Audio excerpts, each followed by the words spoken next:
dressing up like women and being around women. It's like a known psychological condition that existed forever. Sure. And then you're allowing those people to just say, oh, I'm trans, and go into the women's locker room and get their kicks. And then there's real trans people. So there's like a lot of variability. If they're just being fed propaganda and there's no freedom of speech, democracy is an illusion. So if you think about all the things that I think it's existential to democracy.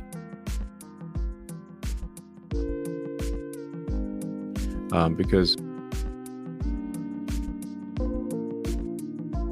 well, I mean, at the time I said, I think this is,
Peace and blessings. This is your brother Gabar, and this is IAMFITPodcast special edition. Shalom, peace and blessings to all my Bible believers. Shalom, peace and blessings, peace and blessings, peace and blessings. It's been a while, right? It's been a while. Let me just turn this light over here real quick. Brighter. It's a little dark. I think it's a little better. Yeah, that's a little better. That's a little better. Okay. All right. So tonight is the night we've been waiting for in regards of the election. Before we start, I just want to make sure you guys can hear me. Shalom. I see Brother Ricky. Shalom, brother. You're more than welcome to come in. I see Old Wise Men. Shalom, brother. That's my best friend, PJ. Shalom to all of you coming in and supporting. And we're going to have a conversation tonight about this election. Now, within the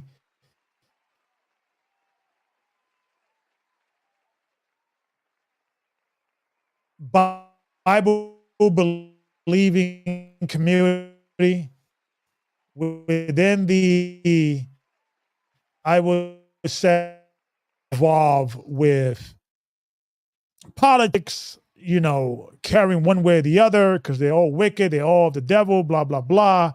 And it's always been the notion of you don't get involved at all. You don't engage at all, because it's all fixed, it's all fake. They're all internet and things of that nature. Now, what I think that's the wrong way to look at things, right? Why do I think this is that we need to have a more circumspect way to deal with politics and what's going on among us? Yes, I do believe that as Christian, we should be waiting for the Messiah to come. We should not be, we're in this world, but we're not of this world, right? And there's always been a debate whether you should vote or not, whether Christians should vote or not, right? And I want to kind of go into a history in regards of the different times when the children of God, specifically the Israelites, were under captivity and how they operated within those captivity, right? So we go back into our first in captivity, right? Egypt. We all understand that.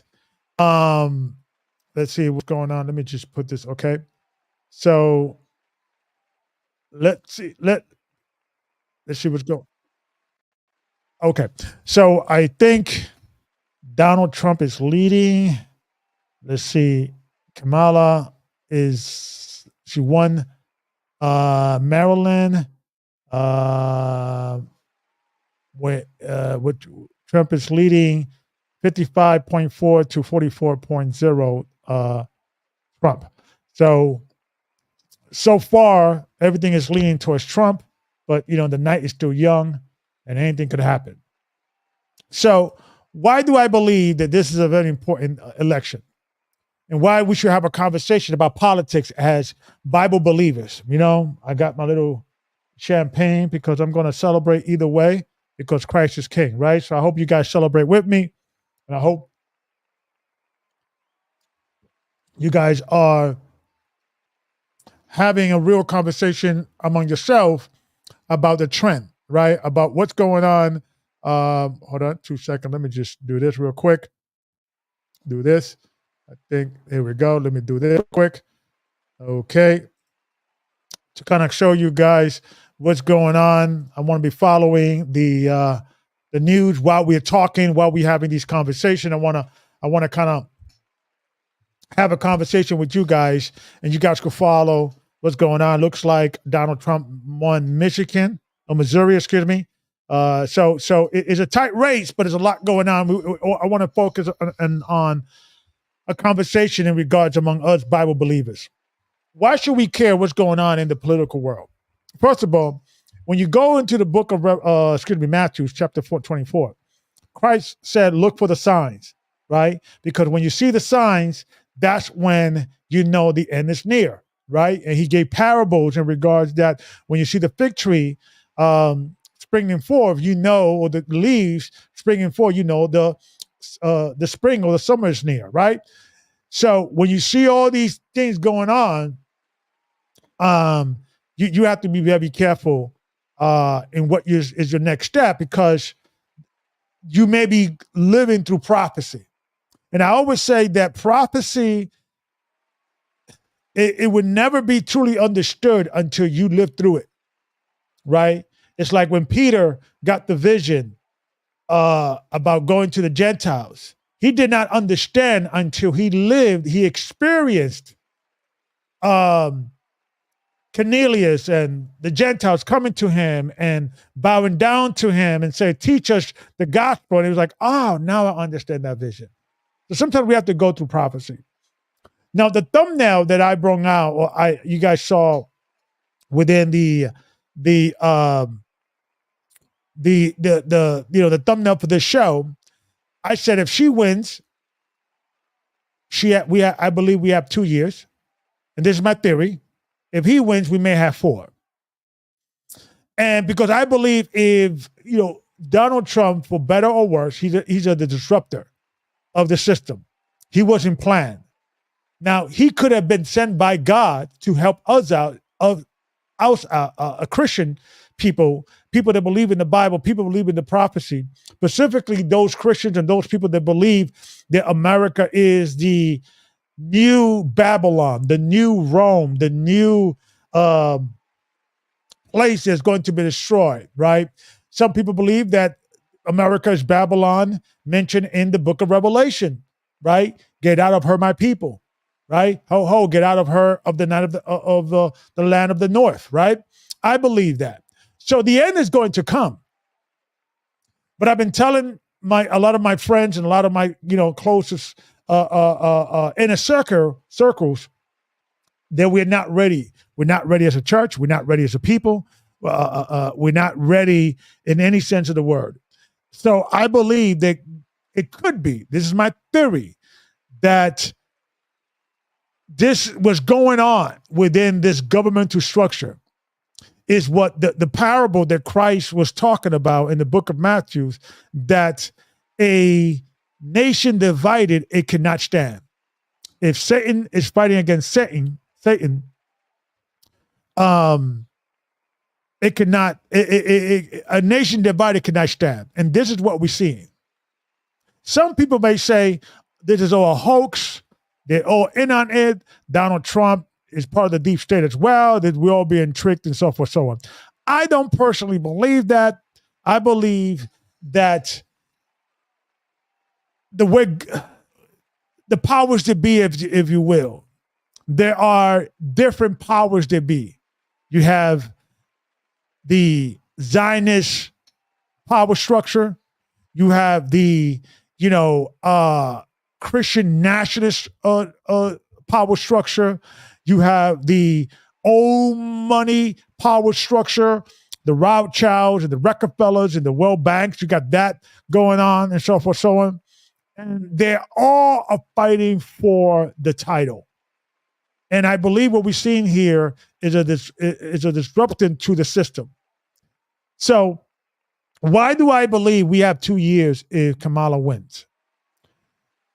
Now, I don't believe we have 2 years until the collapse, but I believe we have 2 years that is going to be unlivable, unbearable as Bible believers, as God believers. I believe there is an attack on heterosexual male. I believe there's an attack on masculinity and righteous masculinity. I believe it is an attack on the Bible. It's going to continue being so and so forth, so on. So I believe that what's going on in America is a thing that within 2 to 3 years, if the left continue their trajectory, that it's going to be a thing that we may have to be hiding or be afraid or ashamed of being a Christian or a Bible believer. So I believe, let's see here, I believe I do have, let me see, let me put the, and I always keep forgetting to put the invite here. I'm going to put the invite in the comment section, but I meant to put it also in the,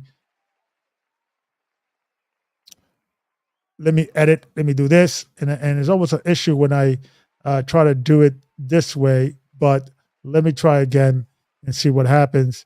If not, I'll do it the other way.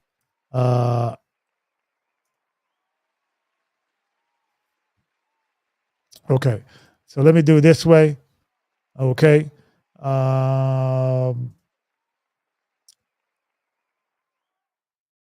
So they let's see, I think Bobby Kennedy is coming out. Okay. And let me see what he's saying. And before I put the link. So let's see what's going on, what's being said. Let me put the volume for you guys to hear it. Fair use, fair use.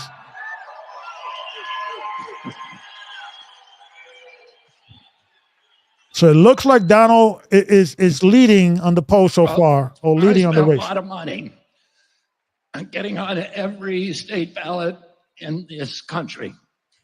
We got 1 million Americans to sign their names to petitions. We built a network in every state in this country. The entire time, our polling and all the national polling was showing that the majority, about 57 to 60%, of the people that wanted to support me, if I dropped out of the race, they said that they wanted to vote for Donald Trump. So, and let me say this, why this is important. I'm here. Let me read this. Is both Harris and Trump have the lineage of bloodline, just like all the other presidential, which is, you may be absolutely right, but God may be having the elite family fight against each other because a nation divided cannot stand, to allow us or to buy more time for us, because we're not ready as a people. We're not ready as a church. We're divided. We got cliques here and there and so forth, so on, and we are not united. We don't see this, or at least I don't see this, prophetic event of the 12th tribe of Israel being united and creating some universal a movement to actually get out of this system. I don't see that. So I believe that's why we're buying some time. But I do agree with you. I do agree with you that may be the case, right? Shalom. Good evening, Elder. Shalom, shalom. Lady P, you're always supporting. Besides they have little power, the seat of Rome and always critical to the American and others countries do all right, exactly. They're all part of the system. And I agree with you. But I believe that Donald Trump is an outlier. Like in the same way that when Moses was in Egypt, God hardened Pharaoh's heart, and then he softened Pharaoh's heart to let the people go, and then he hardened his heart again. So I believe there's a possibility that God is working towards disrupting the system, right? And we are seeing the collapse. Now, this is my theory, and I want to hear your opinion on this matter, because there is a disruptor. I want to play this video real quick. I want to play this video because what's going on in mainstream media is what we haven't seen this before in regards of. Let me just take this out 2 seconds. Okay. We haven't seen this before. Let me play this video, see how the system is collapsing right before our eyes, right? Now, before I play this video, they may steal the election again. I believe they stole it the first time. I don't have any direct evidence. I have mostly circumstantial evidence. I believe that the probability, the possibility, that's what they did. But this is the reason why we need to kind of like look from a distance, but do not dismiss it as a fake. All of it is fake, right? Because I think we are looking at the beginning of the disrupting, the collapse of this system. Fair use. Is it me, or does it seem like this week Donald Trump is laying the groundwork for contesting the election by complaining that cheating was taking place in Pennsylvania by suing Bucks County for alleged irregularities? And this is on top of his continual assertion that if he loses, it's because of cheating. Yeah, that's what he's been laying the groundwork for this, just not in the last week, but in the last Now, what they're talking about is that Donald Trump sued Pennsylvania or the election, people there, because they began to close certain ballot voting areas much earlier. I think like 2:00, and they're supposed to stay open to like 5 or 6. But I want you to pay attention because over here you got this is far left media, and they're saying, well, he's complaining or blaming or accusing people of cheating, right? But pay attention. Months. No election can be fair in Donald Trump's mind, unless Donald Trump wins it. And I think we are going to see him both rev up his supporters to contest elections outside of courtrooms and go to every courtroom he can in America where it's relevant to make whatever arguments he can, no matter how far-fetched. We saw Jonathan, I've got out last time, but it didn't work out this time. Finish, It may not work. That may not happen this time. And now I'll let you go, Hugh. Well, I've just got to say, we're news people, even though we're at the opinion section. It's got to be reported. Bucks County was reversed by the court and instructed to open up extra days because they violated the law and told people to go home. So that lawsuit was brought by the Republican National Committee, and it was successful. The Supreme Court ruled that Glenn Youngkin was successful. We are news people, even though we have opinions, and we have to report the whole story if we bring up part of the story. So yes, he's upset about Bucks County, but he was right, and he won in court. That's the story. I'll let you keep going, Jonathan. No, I don't appreciate being lectured about reporting when many times you come here saying lots of things that aren't. I won't come back, Jonathan. I'm done. I'm done. This is the most unfair election ad I have ever been a part of. You guys are working. That's fine. I'm done. So Ruth, you wrote a column this week. And this is what's happening because people are waking up to the fact Donald Trump was right. He sued the Republican Party sued in behalf of Donald Trump because they were closing certain areas in Butts County in particular, which is leaning towards Donald Trump to make it more difficult for them to vote. They were closing it early, right? And they sued, and Donald Trump won. But notice how they started with this scenario, starting from the perspective, oh, Donald Trump is just complaining that at any time, if he's going to lose, he's gonna blame that they cheated. That's the only way he lost, and so forth, so on. So they are establishing the groundwork. They're establishing the foundation that if they do steal the election again, that they're going to just say Donald Trump is a delusional, crazy person, right? So I just want to play this video because it kind of shows and it's showing the pattern, right, of what's going on with here in America, right? And I wanted to play this other video as well because social media is being bulldozer, is being controlled, it's being manipulated by the deep state.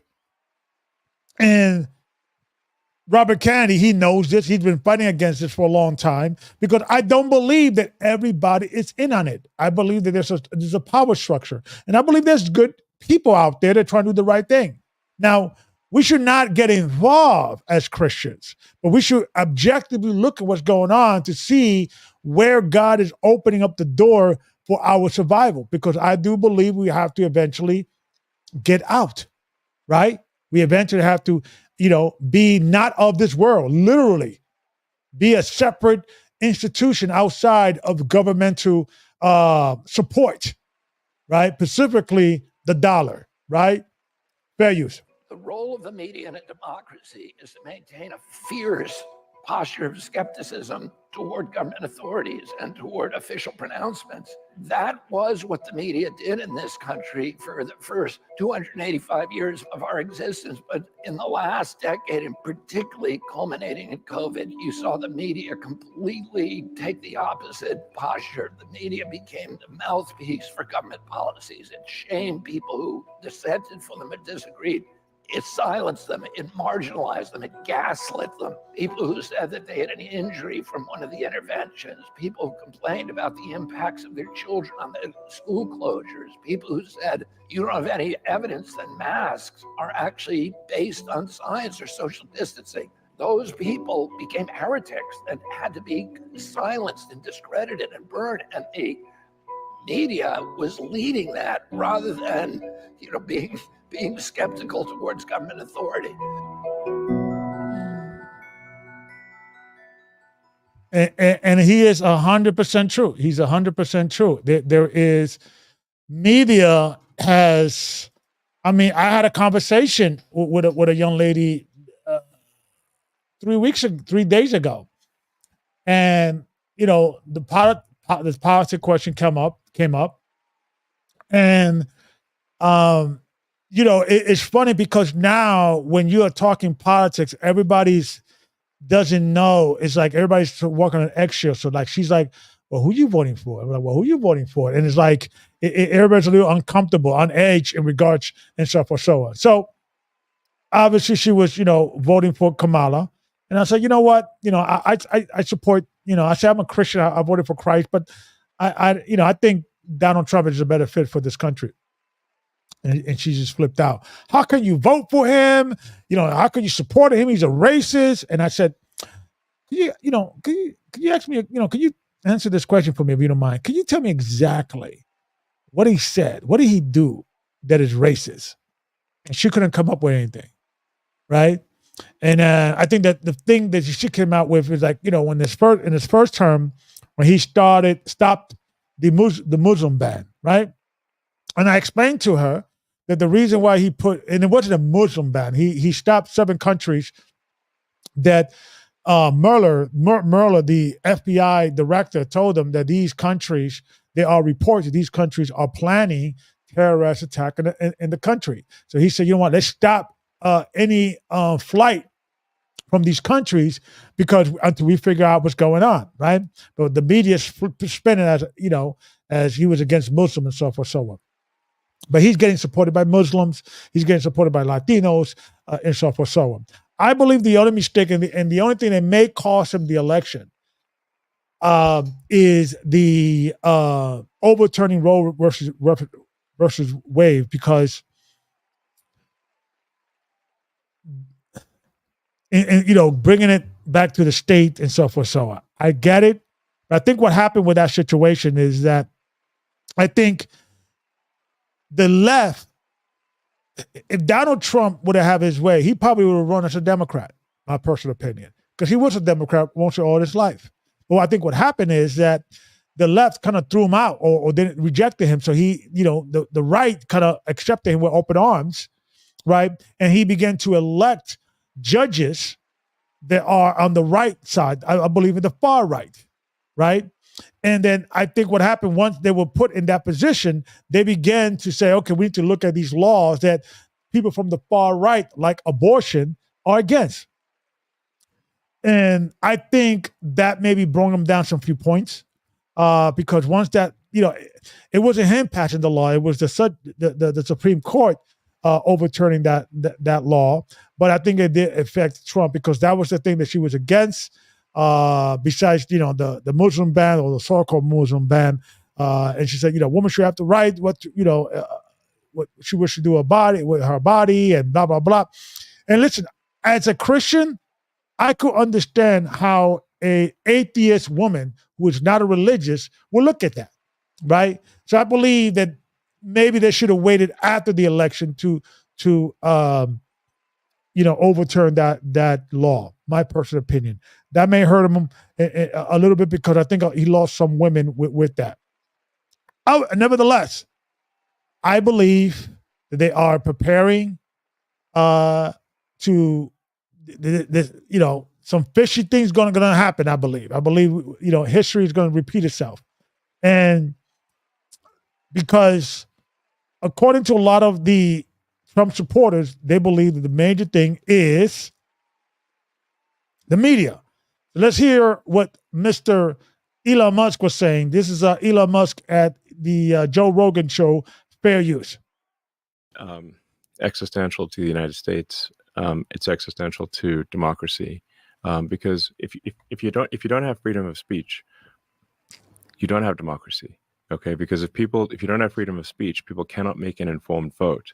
If they're just being fed propaganda, and there's no freedom of speech, democracy is an illusion. So freedom of speech is the bedrock of democracy. That's why freedom of speech is the First Amendment. Once you lose freedom of speech, you lose democracy. Game over. That's and I from a republic concept, democratic concept, freedom of speech is essential because we take for granted in regards, this generation, in regards that everybody could always speak their mind throughout history. That was not always the case, right? Against government theory, especially in Europe, because a lot of these issues was happening really in Europe. The reason why democracy was a thing is because of the monarchs going on in Europe. The Catholic Church, the kings, it's their way or the highway and so forth, so on, right? Now, regardless what do we think about the Constitution, it's a pretty decent document in regards of keeping law and order. But the problem with it is that it doesn't address corruption. The biggest problem with this country is corruption. In the Bible, it says that the love of money is the root of all evil. Not some evil, not, the majority of evil. The love of money is the root of all evil. And I think that's the problem. That's why we have to create a system I'm talking about we, us Christian Bible believers, to not be so dependent on the money, the dollar system, the current currency, right?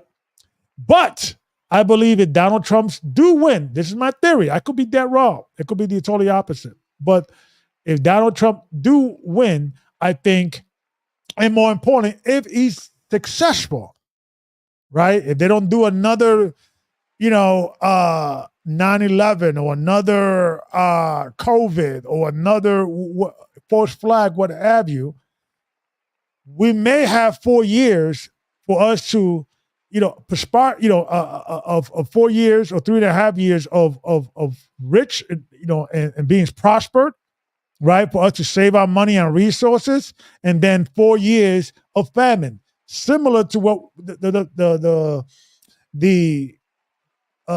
the prophecy that Joseph had in the book in Egypt, in the book of Genesis, right? So maybe that's what's going on. Why do I think we have less time if Kamala wins? Dick Cheney supported her. Dick Cheney is a warmonger. He's known for wanting to go to war and believing us spreading democracy throughout the world, the whole world is best, right? Let's see here. I hope that I am good and I am my end. Let's see here. Okay. Just want to make sure that everything is working. Okay, I'm good. Okay. So it's important for us to look at these signs of what's going on, right? And going back to Kamala, I believe she's going to follow the line in regards to whoever's really running this country, right? Because it was clearly not Biden, right? It's clearly not Kamala, right? Whoever's controlling her. And I believe they do want to go to war. I do believe that they're going to go to war. I believe the Iran and Israel conflict is going to increase. And I believe they're going to send more troops. I believe there's a draft going on within anybody from the age of, I believe, 18 to 24, and I believe that they increased that up to 42. There are reports of individuals. I think I saw some reports someone had sent me that there was a man that he was a 42-year-old veteran. He went to the military, and they called him to be re-enlisted, right? So I do believe that there is. And if this continues, if it revs up, if it continues the way I see how it's happening, that we're going to go to World War III. And as our children are going to be in a scenario that are going to be in war, coming back with, lost limbs and so forth, so on. And that's why I believe that it's essential, and I could be wrong, and I believe it's all God's will, that if Donald Trump wins, we may have more time. If Kamala wins, we may have less time. That's my personal opinion. So let's see what's going on within the political world. Let's see who's in the lead. What's going on here? Fair use. In the Atlanta metro region, because the margins are so close. Every vote matters, but because the margins are so close, Trump runs up that rural vote. The Democrats run up the urban vote. They run up the suburban counties around Atlanta as well. Let's take a look. Let's see how Atlanta and the surrounding counties are looking, the ring counties. Cobb County, 77% of the vote is in. Harris slightly overperforming where Biden was in 2020. Let's go over to Fulton County. This is where Atlanta is, a huge county for Democrats here. She's about where Biden was, 72% of the vote in. She can catch up and bring that up. Gwinnett County, again, these are the counties that Clinton flipped in 2016, and they just got bluer and bluer. And you can see what's happening here. 16% of the vote is in, but she's at 60. Biden was at 58. Let's keep going around here. Douglas County, 84% in. Here we go. Harris overperforming in that county. We'll come a little further out. Rockdale County would kind of move a little out the suburbs, the exurbs, if you will. 69%. Look at where Harris is tonight. 74%. She's running up that vote in the Atlanta metro region. If she can keep that momentum going, she could possibly take the state of Georgia. But again. So far, I believe you need 270 delegates to win. So far, Donald Trump has 79 and Kamala has 35. So it looks like Donald Trump is leading so far. We'll see what happens. We got to wait and see. I want to see how Trump is doing in some of his rural counties. 78%, 95% of the vote is in. So 78% in 2020. He's at 78 right now. Let me go to a neighboring Towns County right here, 8180. And then in Union, 8180. So we'll keep following. We'll keep, I'm going to stay all night. I'm going to hang out and just see who's winning and who's going to lose, who's going to win, who's going to be our next president. And I want to hear from you guys. Does it matter? Does anybody care? Right? Is it a thing that people are saying, Gabar, why are you getting caught up with politics? We're supposed to be talking about the Bible only. But the Bible talks about prophecy. And Christ told us we must watch. And he gave us parables. I believe a lot of these parables were also part of a prophetic fulfillment, right? What's going to happen in the future, and so forth, so on. And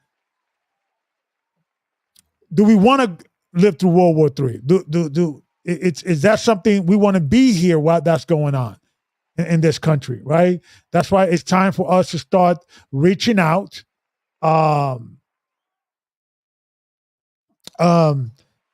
finding connection with people from other countries, creating your own wolf pack, your own, group that you could trust and they could trust you. And we because when things hit the fan, it's going to be bad, and we have to start preparing. And I'm blowing the alarm, if you will, because we may get comfortable. And if Donald Trump wins, it's not time for us to get comfortable. It's time for us to get prepared, because that means that we're buying. God has given us more time. That's just my theory. That's just my perspective in regard to what's going on within these politics and these elections, right? So Trump is leading so far, but he was leading before, right? He was leading before. I also put the Zoom. I mean, not the Zoom link. The SteamYard link in the bottom, on the comment section. So if you guys want to call in, give your perspective and see what, I want to hear from you as well. So, because I believe that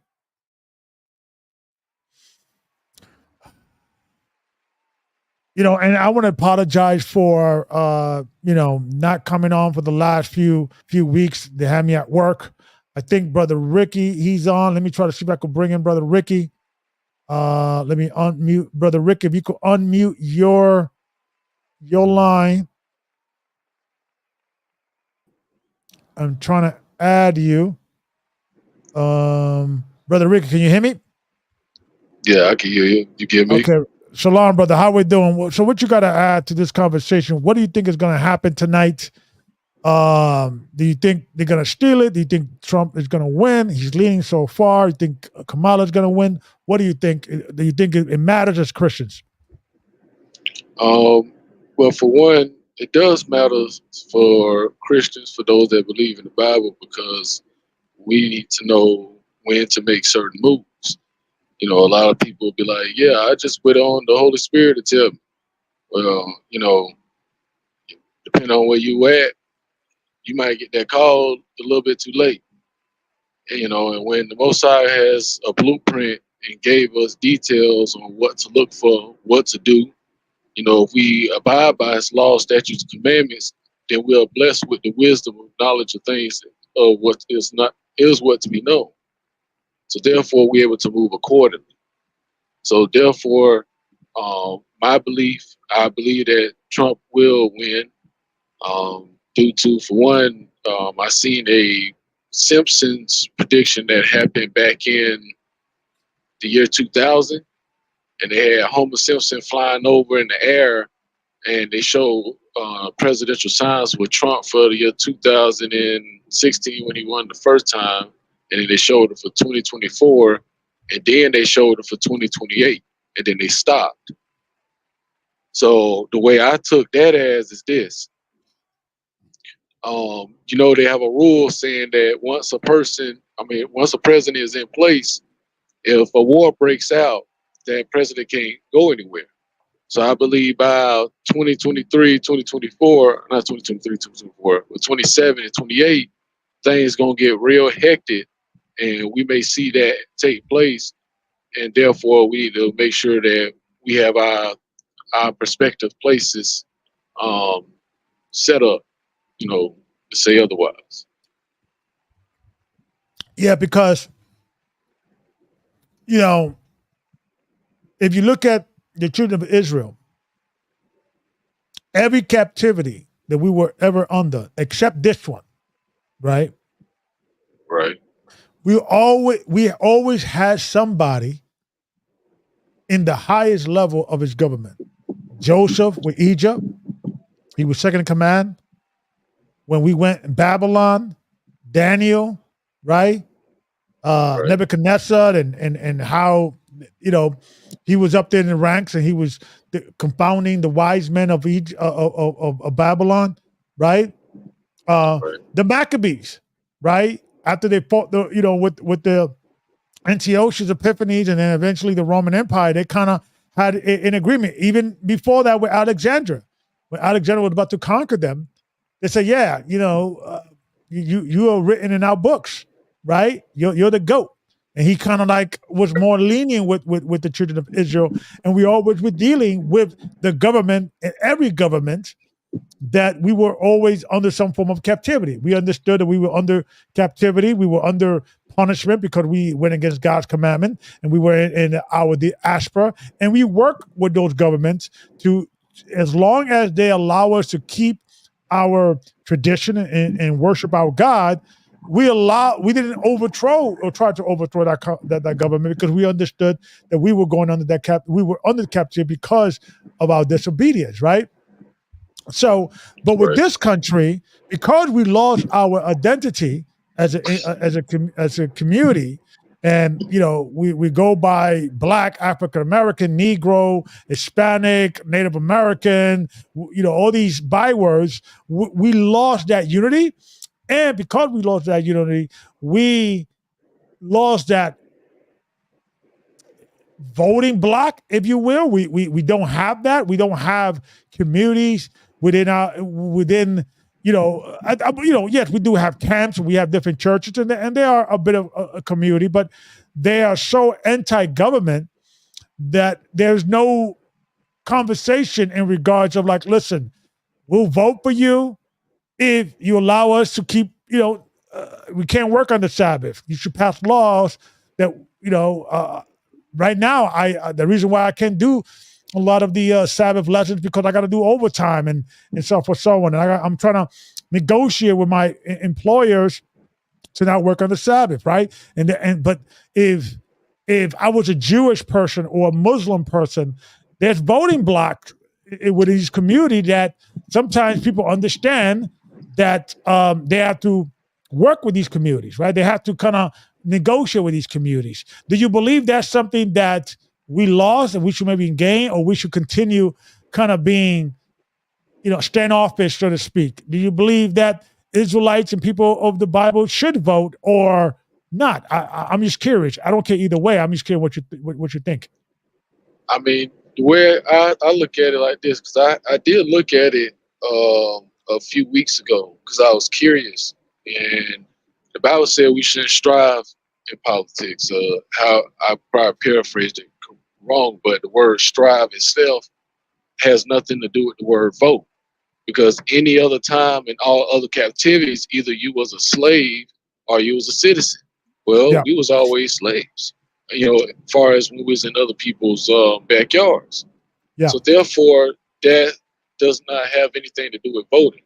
If you got the opportunity to vote, you can say the votes don't matter. But then again, that makes you question another thing. If the votes really don't matter, why are they still spending billions of our taxpaying dollars on flying people into this country for them to doggone vote on the Democratic side? That's just a question. That is a good question. That doesn't make sense. I'm not going to spend all this money. I mean, yes, money laundering might be into play, but the evidence is showing that you're still bringing people here. I didn't say it was okay they could come. Yeah. Shoot. So, it's too many things that's taking place. Like, well, your vote matters a little bit more than you think it do. Yeah, So. yeah, and but the problem is that within the African so-called community, African American community, Latino community, we're not united. So we're not a strong voting bloc, right? Because we're not a monolith, right? And so we get, I guess, lost in the shuffle, right? And I think at this point I don't mind talking about it, but it would not make sense if we are not a united, bloc. Muslim, they vote the same way.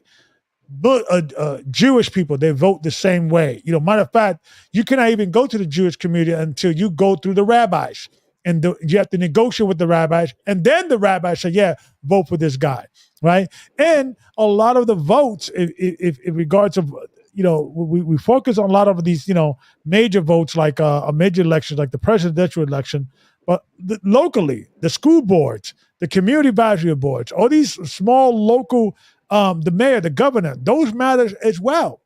Because remember, during the time of COVID, Donald Trump said, listen, I cannot override the governors because there's a balance of power within America, right? You got the president seat, you got Congress, and you got also, the governors also have a certain level of authority that as long as they're not violating the Constitution or violating the federal laws, a president cannot just override a governor. So, we have to start looking at these things and from a perspective of like, okay, it could have been a thing. It could have been a thing that if we were all united, Blacks, Latinos, Native American, indigenous people, and we say, yeah, we are all Israelites. We have these laws, statutes, commandments that we have to follow this tradition. And if you respect and do not discriminate against us in regards of these commandments, we'll vote for you. I would have been okay for that if that was something that we came into this captivity as a united front, as a group that know who we are. But because we don't have that, because that doesn't exist, I don't think that's something that is even practicable now. I don't think this is something that is logical now, if that makes sense. What say you? Yeah, I definitely agree with you on that, because even with just on the political side of voting itself, you have, because like, look what it's doing to our own community. Obama is using this political thing to divide our community even more by telling, black men get in line, and then you got other people saying, well, women, if divorce your husbands if they don't vote for this doggone woman who ain't even a black woman, and if her blackness means so much, then why isn't she married to black men? And if women's rights and security means so much, then why would you choose a woman who is married to a man who has a background of beating up women? So it's like, what's the hypocrisy of stupidity that's going on here? Yeah. And I just want us Bible believers to look at this and appreciate this, that, these are all signs, these are all, a scenario that we could look from the outside in. And theoretically, we could have gotten them, it could have been different, maybe 20, 30, 40 years ago if we were all united. But the enemy did something extremely cunning. They divided us. They created the scenario that we will be discontinued for our heritage, right? So it looks like, wow, okay, so far Trump has 168 delegates and Harris only has 30, if I'm reading that right. It looks like Donald Trump is going to win in a landslide, but we don't know yet. We do not know yet. It's something that, like I said, he was leading 4 years ago, and overnight something happened, and now Biden won. So we don't know. And I'm hearing from the grapevine that this year is Pennsylvania is the state to win. If you win Pennsylvania, you got the seat. And we all saw earlier today that Donald Trump had to sue Bucks County because they were doing some fishy scenarios. So we don't know what's going to happen. It's too early to tell. But it's just interesting. I want to kind of have a conversation with everybody. People, please call in if you guys have an opinion about this. Should Christian be talking about this? So we should be involved in politics. Should we care and so forth, so on. I think we should be watching because we got to look for these signs. Christ commanded us, look for these signs. Rumors of wars, diseases, pestilence, earthquakes, right? The hate that hating of or love waxing cold, right? Brother betraying brother, right? All that. Like I said, I had a conversation 2-3 days ago about politics. And this woman was saying, he's a racist. You're a racist, but by supporting him. I say, hold on. I'm voting for Christ. If you ask me, I think he's a better choice for the country, right? And I have never seen such heated division over politics in my lifetime, right? I'm hearing reports. There's people that are coming into stadiums and different businesses, and they may have a hat, "Let's Make America Great Again," or a Donald Trump support a T-shirt, and they're not being allowed to come in. That's unheard of, right? And so they are tying in Donald Trump and the right with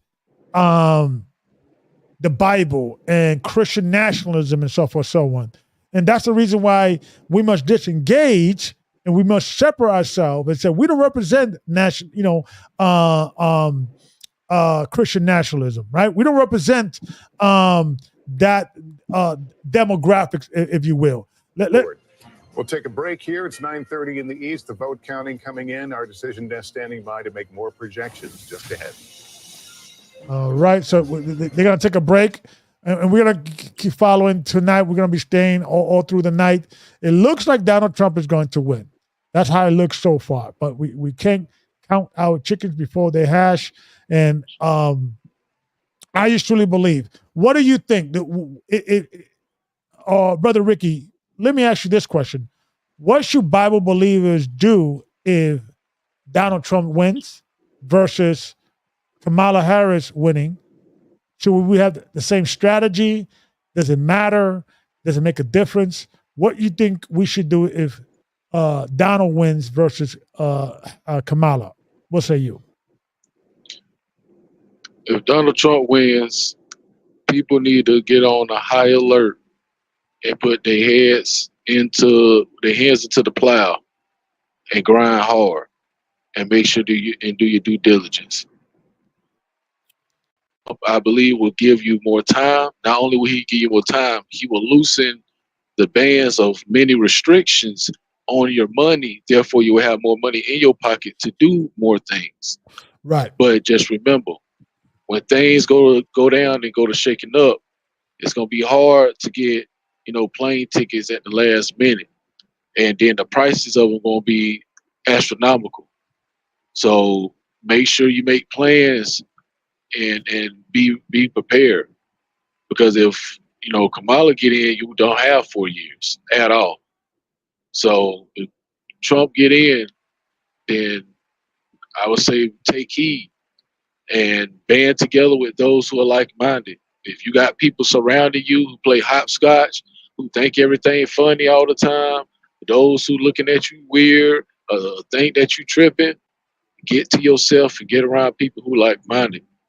Because one thing about it, when that doggone whip crack and snaps, people gonna go to telling on people because they're gonna want to keep their life, and it's just gonna be bad. So absolutely, because it may get so good or so comfortable, so proper as to do during the time of Donald Trump, that we may go back to sleep. Right? Remember Last Wife, right? So you're right. If Donald Trump does win, I believe The cost of living is going to go down. I believe we're going to have more, money in our pockets. He's talking about, not taxing tips, not taxing overtime, getting rid of the federal tax, also drilling on, America, our energy reserves and dealing with our oil and drilling here, and that automatically brings our cost of energy down. So things are going to get better, if Donald Trump's, produce, food, gas is going to go down. So that's going to be more money for your pocket. So what you should be focusing on, it's like, okay, this is time for us to prepare. Maybe start a business, make some money, and more importantly, start transferring that money into other parts of the world, buying properties in other parts of the world, becoming a due citizen in other parts of the world, become a citizen of the world, start traveling and having connection with other people of the world and so forth, so on. Men going God's way. We have a little unit. We have brothers from different parts of the world. We have brothers in Africa. We have brothers in Australia. We have brothers in South America and so forth, so on. We're a small group, but at least we have a network of brothers that we could come together if things hit Japan. And if I want to buy property in other land or I want to start a business in other land, I already have a connection. I got a brother in that country. I have a brother in this country and so forth, so on. So brothers, if you want to join Men Going God's Way, the description is below. Okay, send us an email and things of that nature. All we asking is for you to be ready to put in that work. Okay, you have to be physically fit. Okay, if you overweight, if you are out of shape, we're gonna get you in shape. Okay, we're gonna get your money right and make sure your financial, you have a good understanding with money and how to save money and live below your means. But most important, right? Make sure that whatever woman you with, she's rocking with you and she's rolling with you. I think we have another caller. Shalom, we have another caller. Shalom, brother. Can you hear me? This is Brother Zion. Zion. Yes. Zion. Shalom, brother. Shalom, Brother. Give me your name one more time. Shan Zion. Then Zion. Shalom, brother. So what you got to add to this conversation? What say you? Yeah, so I wanted to touch on one thing that hasn't been mentioned. So we need to look at what Trump is doing. A lot of people want to say Trump is a racist, but Trump, if anything, is a businessman. He's all about the almighty dollar. And let's look at what he's done just recently with Elon Musk. If you paid any attention, he has recently been collaborating with him a lot, and especially when it comes to the new AI robots. I don't know if you've seen these new robots, but it looks like something straight out of Terminator or a Will Smith movie, like iRobot. Yeah, I mean, the robots are crazy. I think part of what's going on, what we see is always a divide and conquer method. If they can get society, regardless of religion, so-called race, gender, to go at each other, that could be grounds for what, as we know, like they put out movies like the Civil War movie just recently. They always put things in plain sight. And as we know, Satan has to have permission before he can do anything. And constantly it's done through Hollywood. They give a warning. But to go back to the point, if we look at the AI robots that are being developed, what's the best way to utilize these robots? One of the best ways is to create chaos and havoc amongst the population, to where they can instill or put in place martial law. Yeah. And so I think we need to pay attention to these things. There's little things like that. So if Trump wins, I don't think it's a matter of 2 years or 4 years. I think it's more of let's look at what's going on with let's follow the paper trail. Let's follow where the business deals are leading. In my opinion, Harris is just as bad as Trump in any regards. There's several questionable methods that's been done. Like Trump is not an idiot at all. Like for example, the last political rally he had in New York, Madison Square Garden. I just can't believe the fact that in this climate that we live in right now, that you will have a comedian go on stage and tell jokes like it's Def Comedy Jam about all these different nationalities, right? Now he did tell a joke that was, it wasn't as raunchy as the joke he told about Puerto Ricans and so-called blacks, right? Even though he did, but most of the population won't realize that the ish people are actually just Caucasians. But one thing he didn't do, he didn't tell a joke that referred to the hillbillies, right, in America, right? Mm-hmm. What people would identify as those Caucasians. But it was a divide and conquer method. And for Trump to, especially the campaign advisors, to have somebody come on stage and do that, it's almost as if he's tanking his own campaign. It was just bizarre, in my opinion. You know what I mean? So I just feel like it's a dog and pony show, and it's a way to set it up to where they can say, hey, everybody is always in fear of Kamala Harris taking guns away, but we got to remember, Trump, he banned bump stocks when he was in office. Okay? Elaborate that. What is that? Bunk stop. I'm a New Yorker, so Yeah. So that goes, that's pretty much an add-on to what would be an AR. Gotcha. And the Supreme Court ruled that it was illegal. So they reversed that. Okay. So they said it was constitutional, that it can be allowed. But that the point being made is that both sides are up to no good. And I just feel like there's things being played behind the scenes and people aren't really paying attention. Like I said, if people really pay attention to how Trump's moving. Okay? Because everybody, they're going back to 2016 to 2020 when the cost of goods and everything was more economical. But we got to remember, like at the end of the day, these people, they have a bloodline. They have certain connections behind the scenes, and they really are. At the end of the day, like it goes back. Look at the Supreme Court. The Supreme Court made the final decisions when it came to abortion, when it came to all these different cases that came up about the guns over the last 4 years, right? So, like, I mean, at the end of the day, it's the Congress and it's the Supreme Court. If the president has any power at all, the most power they have is to press that red button, which is nuclear war. Now, what do you think?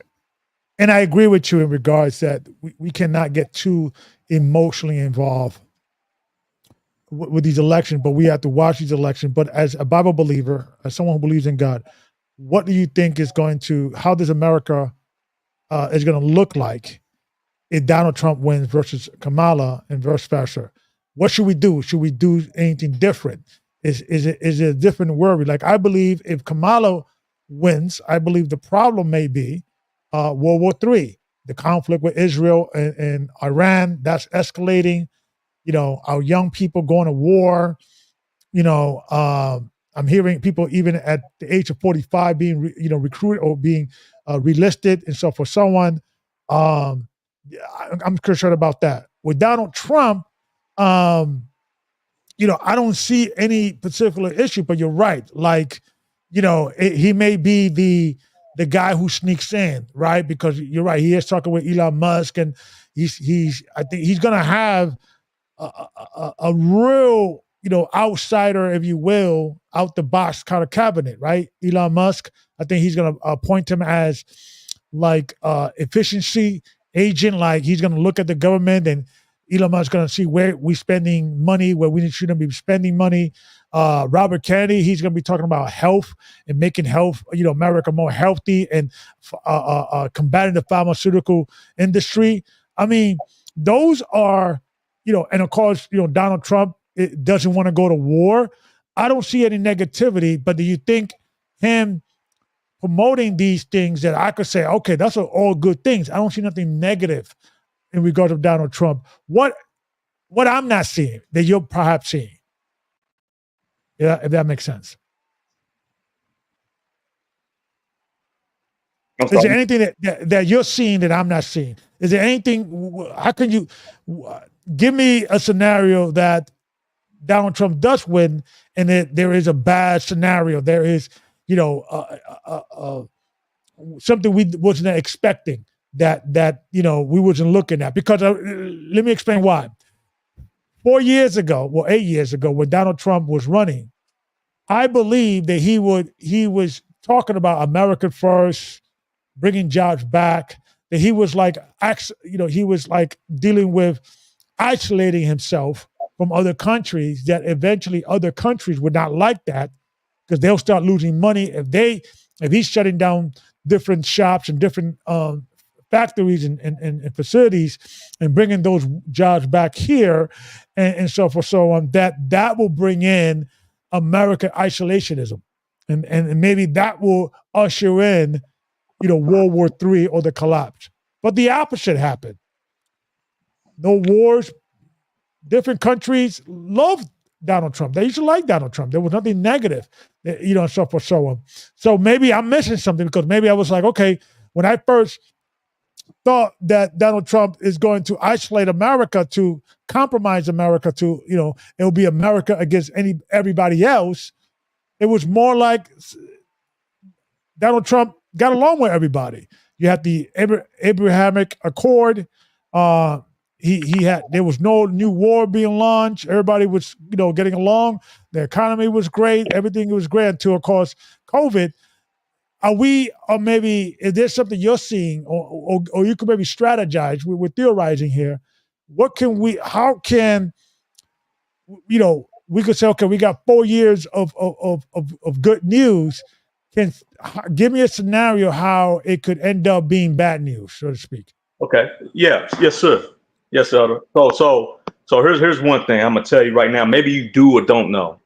And there's a gentleman. His name is John Colin.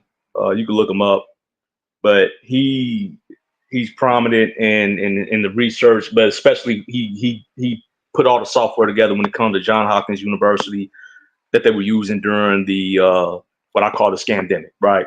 So that same technology, but over the years following him and understanding how it was broke down and how deep it went, and some information came out. So in February of 2020, this is way before, right, the lockdowns happened. Lockdowns did not happen until March. Trump is still in office. Mm-hmm. But there was a mistake. There was a blunder that was made by Melania and Pence, where they mentioned they had vaccines ready to go. Mm. You can look that up under John Colin, and he presented that. So it's one big shady game that's been going on, that these people, they're playing chess, but they're human and they're making mistakes, but you have to catch it. But we have people that are catching it, but a lot of people aren't tuned in to certain people who are catching it, if you know what I mean. Yeah. So I don't trust any of them. But going back to the question about a scenario, the scenario is let's go right back to the AI robots. We have two billionaires who are making a deal right now, right in front of our face. We're talking about Elon Musk. This is the same one talking about brain chips. Yeah. That's all I have to say when it comes to that. I'm not going to say I am concerned about that. I am concerned about that. Yes. You are. I mean, clearly, Elon Musk is saying all the right things. Transhumanism, cyborgs. Yeah. We're talking about Terminator scenarios, right? Yeah. When we talk about CERN, right? Like who knows what these two have going on when it comes to the connection of that. Yeah. That's my concern, scenario wise. And I've heard different things. Like I'm more so, I hate politics personally, but I know I have to, in order to operate in society, politics, regardless of who it is, it affects every one of us. More so on a lower level, a local level, a regional level, it affects us more so, which I hate the fact we don't pay more attention, or the fact that there's not more media attention when it comes to the local side. It's not propped up as much as when it comes to this, which is really a dog and pony show, because the powers that be are behind the scenes. We never see these people that are really pulling strings. A few we do see, as stated, like the seat of Rome, right? But scenario wise, Trump gets in or Harris gets in, it doesn't matter. But if Trump gets in, right? Okay, I've heard certain things that it's because the economy was great because of him from 16 to 20. But the economy was great also during the Bush years when he was in there, Bush Jr., from 2000 to 2008. Yeah. Yeah. So was it great during the Clinton years? President Carter was in office during the 70s. I believe he had an 8-year term, and then Reagan came in the 80s, right? And that's the crack era, right? Yeah. Now, I've heard different things. I've always heard, well, it's the policies from the previous president that was implemented that it doesn't take effect until a term later or whatnot. Yeah. That's one thing I've always heard. I'm not an economist. That's why I'm sitting here saying it in this manner, because can we truly say it was Trump or was it Obama? Yeah. Now, granted, every single president, if you look at all of them, with the exception of a few, and even there's been attempts on some that they weren't taken off this earth, but there was attempts. But we know of JFK. Yeah. Right. Do you think, I don't know. We know of Teddy Roosevelt. He had an attempt on his life. Well, let me ask you a question. Yeah, let me ask you a question about JFK. I don't know if you saw the interview with Joe Rogan. Donald Trump was, he met with Joe Rogan. I think the thing is like in YouTube, I think 45 million. I think in Spotify, there's another 45 million. So we're talking about maybe 80 million so far and counting. And he's, Joe Rogan asked him, "Are you going to release the full dossier, the full classified material on JFK?" And he said, "You know what? I'm going to do it." Do you believe he's going to do it? And if he does it, what do you think we're going to find? I don't know. Yeah, I mean, it's because one thing that I was kind of curious, and I was kind of like, wondering, when Joe Rogan was asking him those questions, he would say, "Well, there's people still alive, right? There's people that are still," and I was like, what that means? There were people in this government that were involved with assassination, and that was the case. And if he knows that, why are you not releasing that? Matter of fact, not only are you releasing, why are you not arresting the people who are still alive? They were involved in the assassination. You should not be killing presidents, right? According to the Constitution, right? So I'm very curious what's going to happen and what Donald Trump is going to do. I think, Brother Ricky, are you back? I know you stepped out. Are you back, Brother Ricky? Yeah. I'm on the road traveling, so I went through a bad area. I saw something about the 2008 crash. So, but so the 2008 housing market crash, right? So, but that's going to the point. So if we're going off the theory, but when it comes to economics, who's not to say that world economics itself is not a predictor of how it also affects the U.S. economy? Yeah. Right. Well, so because all economies are linked in.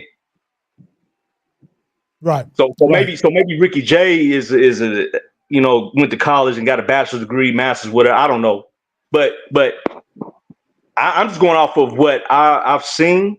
Yeah. Some people say, well, it's what's implemented during that president in his term or her, their terms, whatever. Yeah. But Then there's the one where it says, you know, it's the previous president's term. If it's previous president's term, then Obama was responsible in the end for how we had the good living from 2016 to 2020, right? Yeah. Just like it would be that, well, technically it would be Clinton who was responsible during the 2000 to 2004 term of Bush, right? And so Ricky Jay said the housing market crash happened in 08. Well, then that would have been Bush that was responsible for it. Because he still was president, you know, 4 years before. Well, so I don't know when it comes to that, but as far as the scenario, hold on, Brother Zion. I think Brother Ricky wanted to ask something. Brother Ricky, go ahead. No, I was just gonna say, well, this is the thing, because when you listen to mainstream, they say a lot of stuff that lean to make you think everything is on the Republican side, and you know, and I don't care for neither one. But you know, hello, you can hear me? Did I get this? Yeah. Oh, okay. We could hear you, Brother Zion. Could you hear Brother Ricky? You can hear me? I could hear you, Brother Ricky. You're loud and clear. You're coming in loud. Go ahead. Okay. So the thing is this. Well, a lot of people are not understanding is, number one, when we get down to the Clintons, because we get emotional far as a people about things, we don't look at facts. So one thing about people don't know about the Clintons actually jacked us up because they sent a lot of jobs and a lot of factories left and went overseas. Yeah. By doing that, that cuts out your jobs here in America, meaning that makes things tougher for you, the person that may not have went to school, to go get a job that you sit in a nice comfy chair or working a job that you know, you may have to turn a wrench. There's a background. I don't know if it's you, Zion, or you, Brother Ricky, but I could hear you. There's a background. Okay, now I'm in the car by myself, so I know it on my end. Okay. But when Clinton let all those factories go overseas, because him and Hillary got fat. I mean, they made a lot of money off of signing deals that allowed companies to leave, and that hurt the American people. And so, but because we got caught up about him getting head in the White House, we forgot all about the things that he actually did, and it was all about, oh, Clinton, the first black president, because that's what was being said at the time. Yeah. So it's a layered thing that goes on and on and on. Now, the thing is, after that took place, no president after him went to get those companies to come back to the United States. So then all of our companies, just like, you know, Detroit got shut down because all the manufacturing got shipped to Canada and to Mexico. So, and then also when it comes to the airline industry, things that was supposed to be done here in America got shipped out to other countries. So then there was less jobs here as well. So then then when you tie in the housing market, which, you know, I don't got all the full details about that, but I do know when that took place, that wasn't a good place because one, people lost jobs. A lot of companies, a lot of small business people lost their companies and lost everything they had because a lot of them put they all into those companies. So no, it wasn't a good time. Now, the thing is, when Trump put in tariffs, what that did, that reversed all the money that was being bleeded out of America and made it come back here. Yeah. Now, tariffs is a negotiating tool, but it's also a thing that will stop companies from, well, in America, I got to pay these people $18 an hour. Just if I take this company and build it in Taiwan, I could pay the people $5 an hour. Yeah. This is the thing that takes place. Yeah. But at the end of the day, when just like when it comes to the steel industry, when we was getting all that steel from China, it was bad steel. So then when you sit up here, want to stay in a nice, comfy house, and your house collapse on you, then you want to try to sue the company, not knowing all this was because people want to do bad deals in the government to get cheap parts to fatten their pockets, but it costs you your life. So these are the reasons why it is important to, I'm not saying be a part of politics and don't strive for it, but you need to be knowledgeable of the things that are taking place, because certain things could harm you and your family if you're not knowledgeable of. Because even the Bible said, my people are destroyed for a lack of knowledge. Yeah, amen to that. Amen to that. And brother Zion, I think you're back. I know we lost you for a minute. I know you try. I think you try to call into another channel, brother Zion. Yeah, Yeah, sure. okay.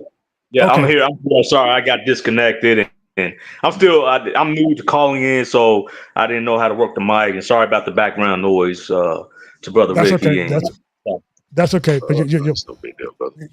but you're coming out, clear. Because I think the thing we have to look at this is that we don't get emotionally involved, but we do have to look at the trend, right? As Bible believers. So then we know how to operate for the next 4 years if we're gonna, be here that long. And we have to look what's coming down the pipe. Like you're right. Yes, everybody's saying Elon Musk, he's gonna, skin the fat of America, what we're spending. But he's also talking about these robots and these artificial intelligence, and he wants to kind of promote this, transhumanism type of technology, right? And he may be the perfect guy that Satan has prepped up, right? To say, you know what? No, Elon Musk, Donald Trump, yeah, it's okay. Let's link up into the system. We're gonna have Google in our brain, and we don't longer have to go into a laptop. We could just know everything, GPS, and it's so brain, and it's we're gonna be smarter and better and faster and what have you. And it may be a ploy of Satan to trick us into the mark of the beast, right? That may be a thing, right? So I like Elon, right? I think he's saying a lot of good things. I agree with a lot of things, but like I said, we have to look from afar, see what's going on objectively, and take away what is helpful and throw away what is useless, right? And so forth, so on. But it's a lot going on, man. It's a lot going on, because if Donald Trump wins and he's successful in the 4 years, that's very key, because he may blunder it, right? They may come at him again. They may, try to impeach him again, and the constant, another COVID, another this, another that, and it may be a horrible 4 years. That may happen too. But if he's successful, which I believe he's going to be, doesn't mean that us Christians, we should just ignore the prophecy, but it may buy us some more time that we could start saying, you know what, let's get our money right. But more importantly, above all, get your mind right with your creator, because it may get so good, right? It may get so comfortable, right? That we may say, you know what, we're going to stay. We're going to just, maybe God's not going to ever come. Maybe the Messiah is going to come through three, generation from now, because things are so good, right? That may happen as well. Remember Lot's wife, right? It becomes a situation we have to look at objectively. But if it is right, and it's going to be right, and it's going to be successful, and if Donald Trump is going to be successful, I also see that it may last another 4 years, because his vice president will probably be the next choice, right, for the presidency, Vance. And I think Vance is like Donald Trump without the Donald Trump problems. He's Donald Trump without, grab them by the, what? He's Donald Trump without the machismo and the whole attitude, and the reason why some people don't like him, right? He's too abrupt. He's too, I don't know what you want to call it, but some people just don't like his attitude, right? He thinks he's too braggadocious, right? I'm the greatest ever, the best economy. I'm the best president ever. I think he's a little too braggadocious. Vance doesn't have that problem. So it may be another, 4 years that it will be a Republican in the office. And if Vance is successful, he could run for 2 terms. We're talking about another 4 years. So we got 4, 8, 12, right?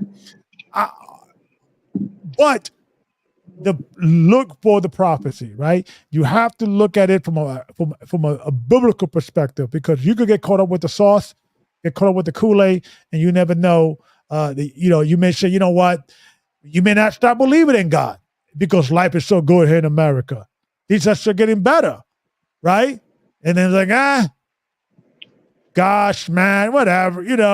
I may go to this church, I may keep the Sabbath, but I'm rolling with money. Right? Look what happened with Christ being tempted by Satan. What does Satan tell him? If you bow down to me, I'll give you all the riches of the world. Maybe that's the angle. How we're going to be tempted. Trump is going to be so successful, and America is going to be so prosperous that we're going to forget about God. That may be a problem too. We have to just look at it from all angles and how it's going to go down. So no. I always say is that you never know. Don't fall in love with the interpretation of a prophecy, because you may be disappointed. It may come a different type of way, right? No one knows the hour. No one knows the day. Anybody else want to add to anything I just said? Made some very good points. Yes, sir. Go ahead, brother. Oh no, I was just about to say I agree. That is one scenario that I can agree with. But there's also the scenario where you got to remember there were 14 million people that came in, and a lot of them were military age males.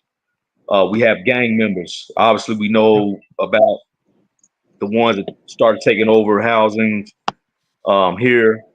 We got to think about the spies, and that's even more important. The spies, because the spies, what they'll do is they'll assimilate into society, and they might come in with children, go to schools, go to work. And I'm not going to go into too much detail, but I personally have an experience right now where I'm kind of like where I live at. I'm worried about that. Where yeah, they are from another country and they disappear and then they come back.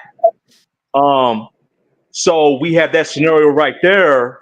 Going back to your question, that so regardless of who is in office, but Trump, regardless of his intentions, what has been done by design, it's clear it's by design, that we have all this going on. And if I'm a leader of any other country, if I was to have it my way, I would have a Trojan horse. I would have it to where you disrupt you, like it's let alone where it's already a lot of propaganda that's which was legalized by Obama during his term. But we already have a lot of that going on, and the fact that you have a possibility where, okay, at any time, whether it's Russia, China, whoever, and they say, okay, push the button, cause disruption, our government, our military, United States citizens have to focus on that. As a general, that's perfect opportunity to come in from the outside, and we know there's been reconnaissance off the coast of Alaska, right? We know the submarines off the Atlantic coast, Pacific coast. We see the moves that China has been making against Taiwan. We see what BRICS is doing, the BRICS unification. In my opinion, World War III, and this is how it always goes in history books. Okay, at the time of World War I, World War II, all of that, they didn't call it that. Like, okay, it took years later before they called it World War I, World War II. Yeah. Okay, it's always a catalyst. The catalyst in this era right now was 2022. It was when Russia went against Ukraine, and we see where our tax dollars have been going. The literal destruction from within has started. Yeah. We see how they're treating our military vets, homeless people who are born citizens, or who are immigrants who have earned their citizenship. Yeah. But yet they allow this to happen with the many who were unvetted. Okay. Now all of them are criminals. But even if it's just 10%, even if it's just 1%, that's enough to cause that's enough disruption right there in itself to create chaos amongst the population across this nation. So that's a scenario that I give you the answer to when it came to, your question. What do you think is going to happen with Israel and the conflict in the Middle East? Donald Trump was loved by Jewish people in his first term. Actually, they did a coin to celebrate his involvement with Israel. He actually officially put Jerusalem as the capital of Israel. They kind of call him another Cyrus type of figure because he was helping to rebuild the temple according to them. Many religious Jews were saying that and so forth, so on. And he's always been pro-Israel. Do you think that if Iran attacks Israel in a very brutal way, right? Do you think he's going to get involved? Do you think he's going to support Israel, send Israel troops? Do you think, or he's going to, cut a deal because he's the deal maker, right? That's his thing. What do you think?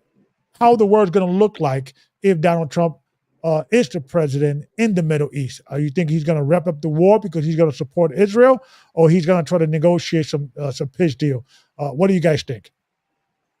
I'll let Ricky speak on that before I do. Brother Ricky, what say you? What do you think is going to happen in the Middle East if Donald Trump becomes president? I think what he's going to try to do is negotiate to bring peace, because that's, for him, because he's not a part of that particular group, even though he's of a faction, his money isn't truly made off of chaos as cash. That's where you get the Cheney family out off of. Yeah. Their family is chaos off of cash. So therefore, for him, peace makes money, because how can you make money building what you build if people warring?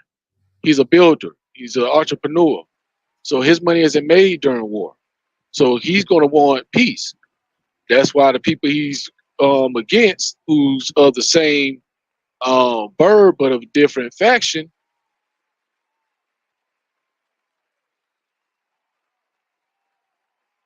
Brother Rick, I think we lost Brother Ricky. He will come back.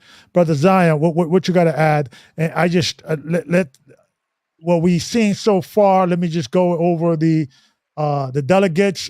Donald Trump has 195, and Kamala has 117.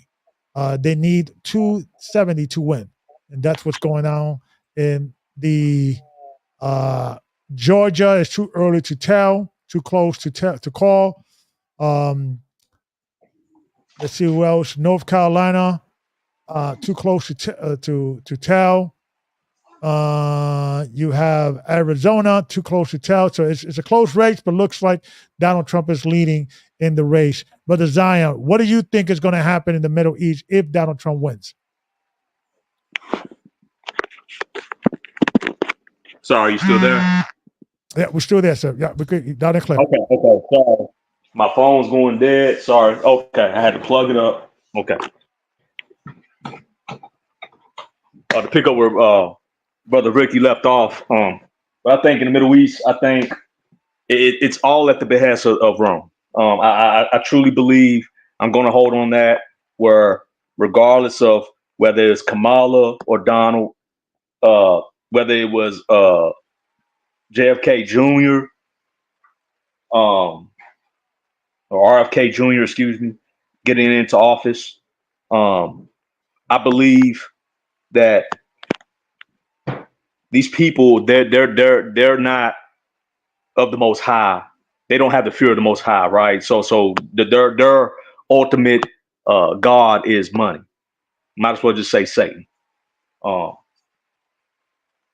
They have a fear of life, so they're scared to lose their life. Particularly RFK Jr. I never really, even though he registered as an independent, but he was a Democrat, so he went to the independent side.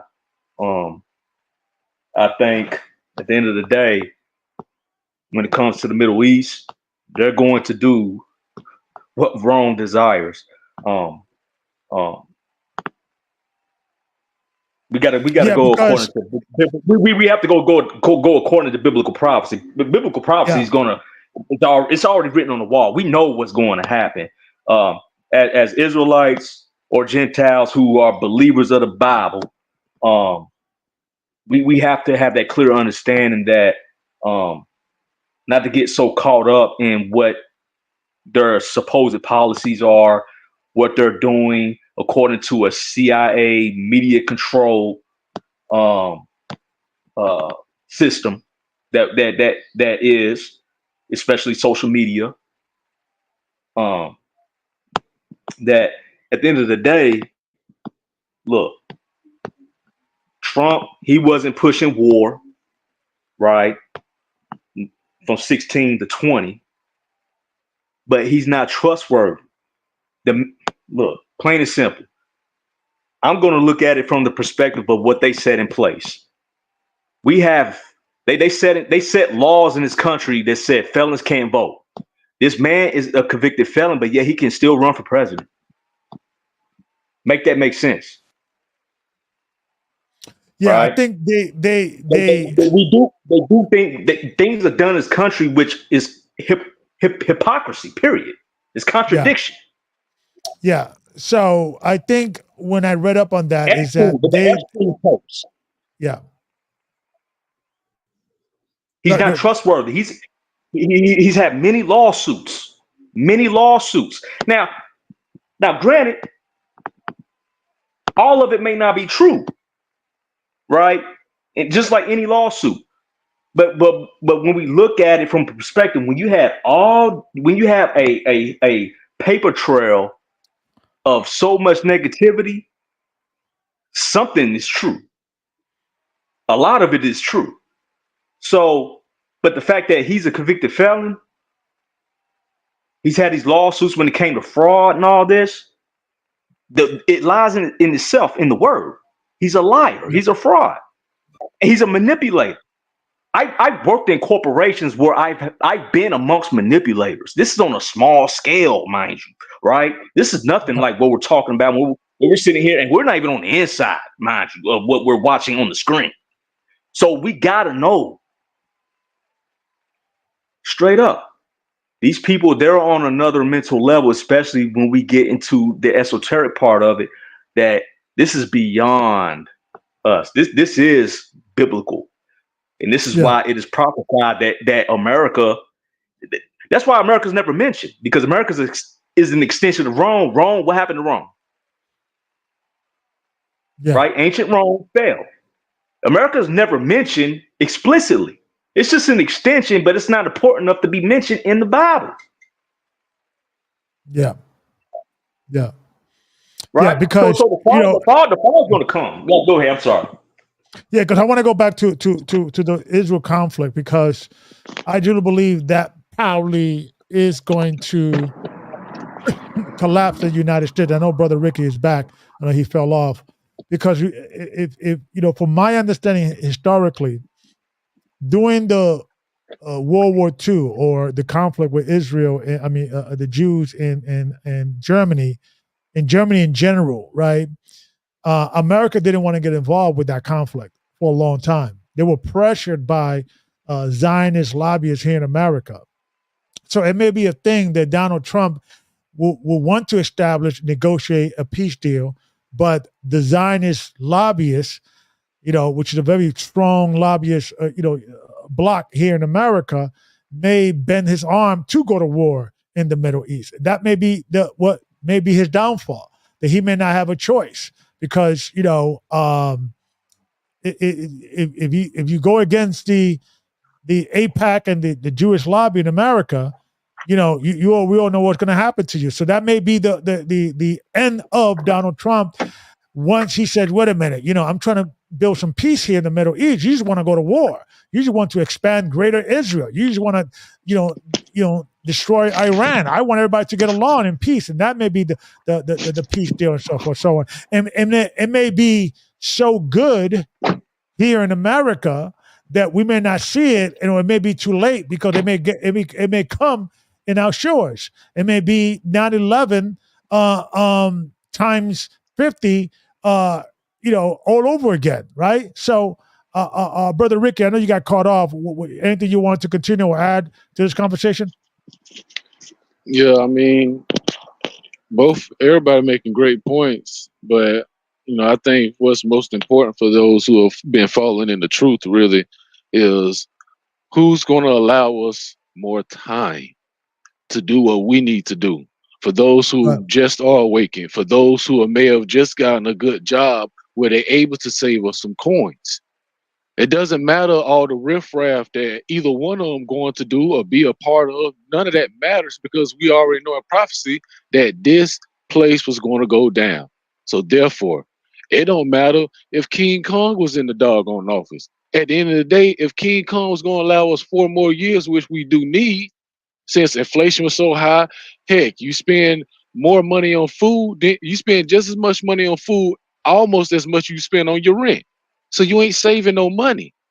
So if Donald Trump gonna allow us 4 more years just to get our paper correct and be able to network and get resources in place, then that's what we need to focus on, the moves we need to make. We just need to be knowledgeable of timing because we already know that this country is going to hell in the hell basket because at the end of the day it said that it's going to come a time where no man or beast will be able to walk this earth. I mean, walk this doggone country, this land.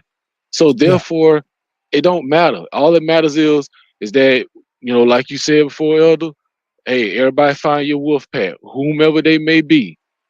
Get your money up, get your plans correct, make sure everything you do is behind the Most High God, His law, statutes, commandments. Make sure you fast and you pray. Get your stuff correct, get your passports, get your debt taken care of so you can't get held back for any kind of certain kind of debt and make provisions from there.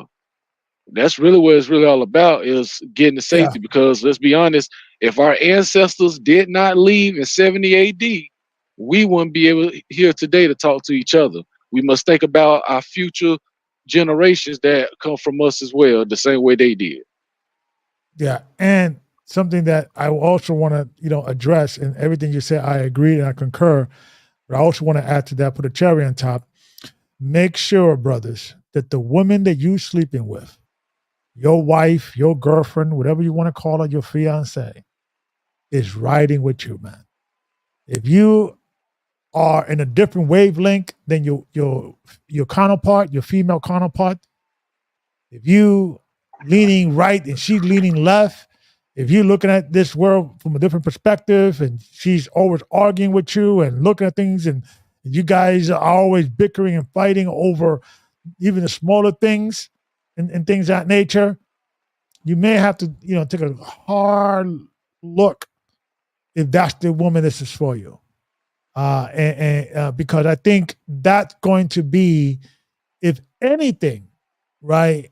If any organization, any group, any wolf pack that men will start to defend themselves, to defend their religion, their belief, their God, their Bible, you're only strong as your weakest link. And we all have to remember what happened in the Garden of Eden, where and how the Satan infiltrated the garden to the woman.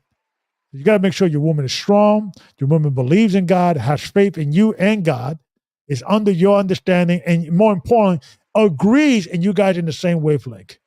I think that's the first thing you have to start looking into. Before you start looking into, okay, let me see if I'm in shape. Let me see if my money's right. Who I am sleeping with. If I'm sleeping with an ally or I'm sleeping with an enemy. It's important because that's how they're going to infiltrate, through our women. That's why women have to pray up, constantly working on their faith, constantly not panicking when things go bad, because women sometimes panic because they're the weaker vessel.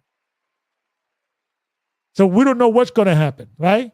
It may be a thing that Donald Trump wins and is so great in America that you feel it's time to move, and she doesn't want to leave because she's got a raise from, a promotion from work. I totally agree with both. Totally, 100%. Because I truly believe all things can be true at the same time. In regards to the these last between what you just stated, Elder, and what Ricky stated. The thing is, like, we don't know the exact details. The Bible never gives us the intricate details of how it's going to play out, right? Like, it's not like a stage play where you see the script and you can see exactly in real time like how it is, but you know it based on certain moves, how it's mentioned, whether it's from the Old Testament prophecies to the New Testament, like the book of Isaiah, Ezekiel, Revelation, right? When Christ is speaking, right? But you know the temperature, you know the feeling, right? When the Holy Spirit, the Word, has given you that wisdom, you know how you have to move, even though you don't know exactly. Like, right? It never said in the Bible, oh, it's going to be Trump that's going to be president or Kamala, right? You know what I mean? Yeah. But it's the fact that you know when you see nations moving. So if you study enough, if you research enough, because the Bible is a history book. And with that being said, we know when we hear and we see BRICS, right? When we know what that means. So BRICS, right? Who is that, right? We know that that's Brazil, Russia, Iran, China, forgive me, what's the S? You got China, Russia, Iran, South Africa. South Africa. We got okay, right. But there's other nations that's involved. They're lesser than, but they're still a part of that group. And we could say Cuba, right? Cuba is communist, which we know Russia has supported in the past, the Cold War, going back to the 1960s, right? So we know, and that's even, and so if that's why I implore anybody. I know most people hate history, but if people try to research history a little bit more, just like they might not, even if they knew off BRICS, they might not know, especially the newer generation, who Cuba is and was, right? Fidel Castro, and knowing that they're very close to Miami, right? Yeah. But people are not taking these things into consideration. And then going back to the point, like, we have a Trojan horse within. Like, the destruction of America is going to come from within. It's just like it was in in the time of Rome, right?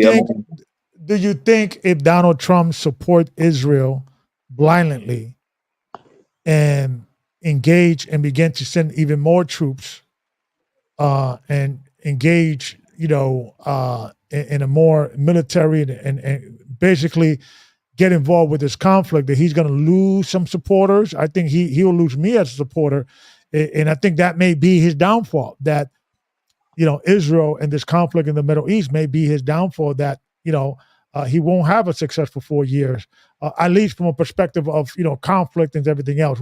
Things may be good. The eggs and the milk may be low in price, but it may be other issues like we're in World War III. And believe it or not, when there is war, the economy does well because there's money in war. We got to we got to make the bullets. We got to make this. We got to make that. So there is money in war, and I don't know. I'm just looking at it from this every angle, because if you strategize and you look at every angle, that's what us men are doing. We're strategizing, we're talking, we're bringing different points, things that I don't see, things that you see, and I hope I could bring something to the table. Because we have to be prepared for everything, be prepared for any scenario, and so forth, so on. So absolutely, guys. But it looks like Donald Trump is leading so far. It looks like he is. Let's hear a little bit what they're saying in the news. Fair use. Was going to turn blue.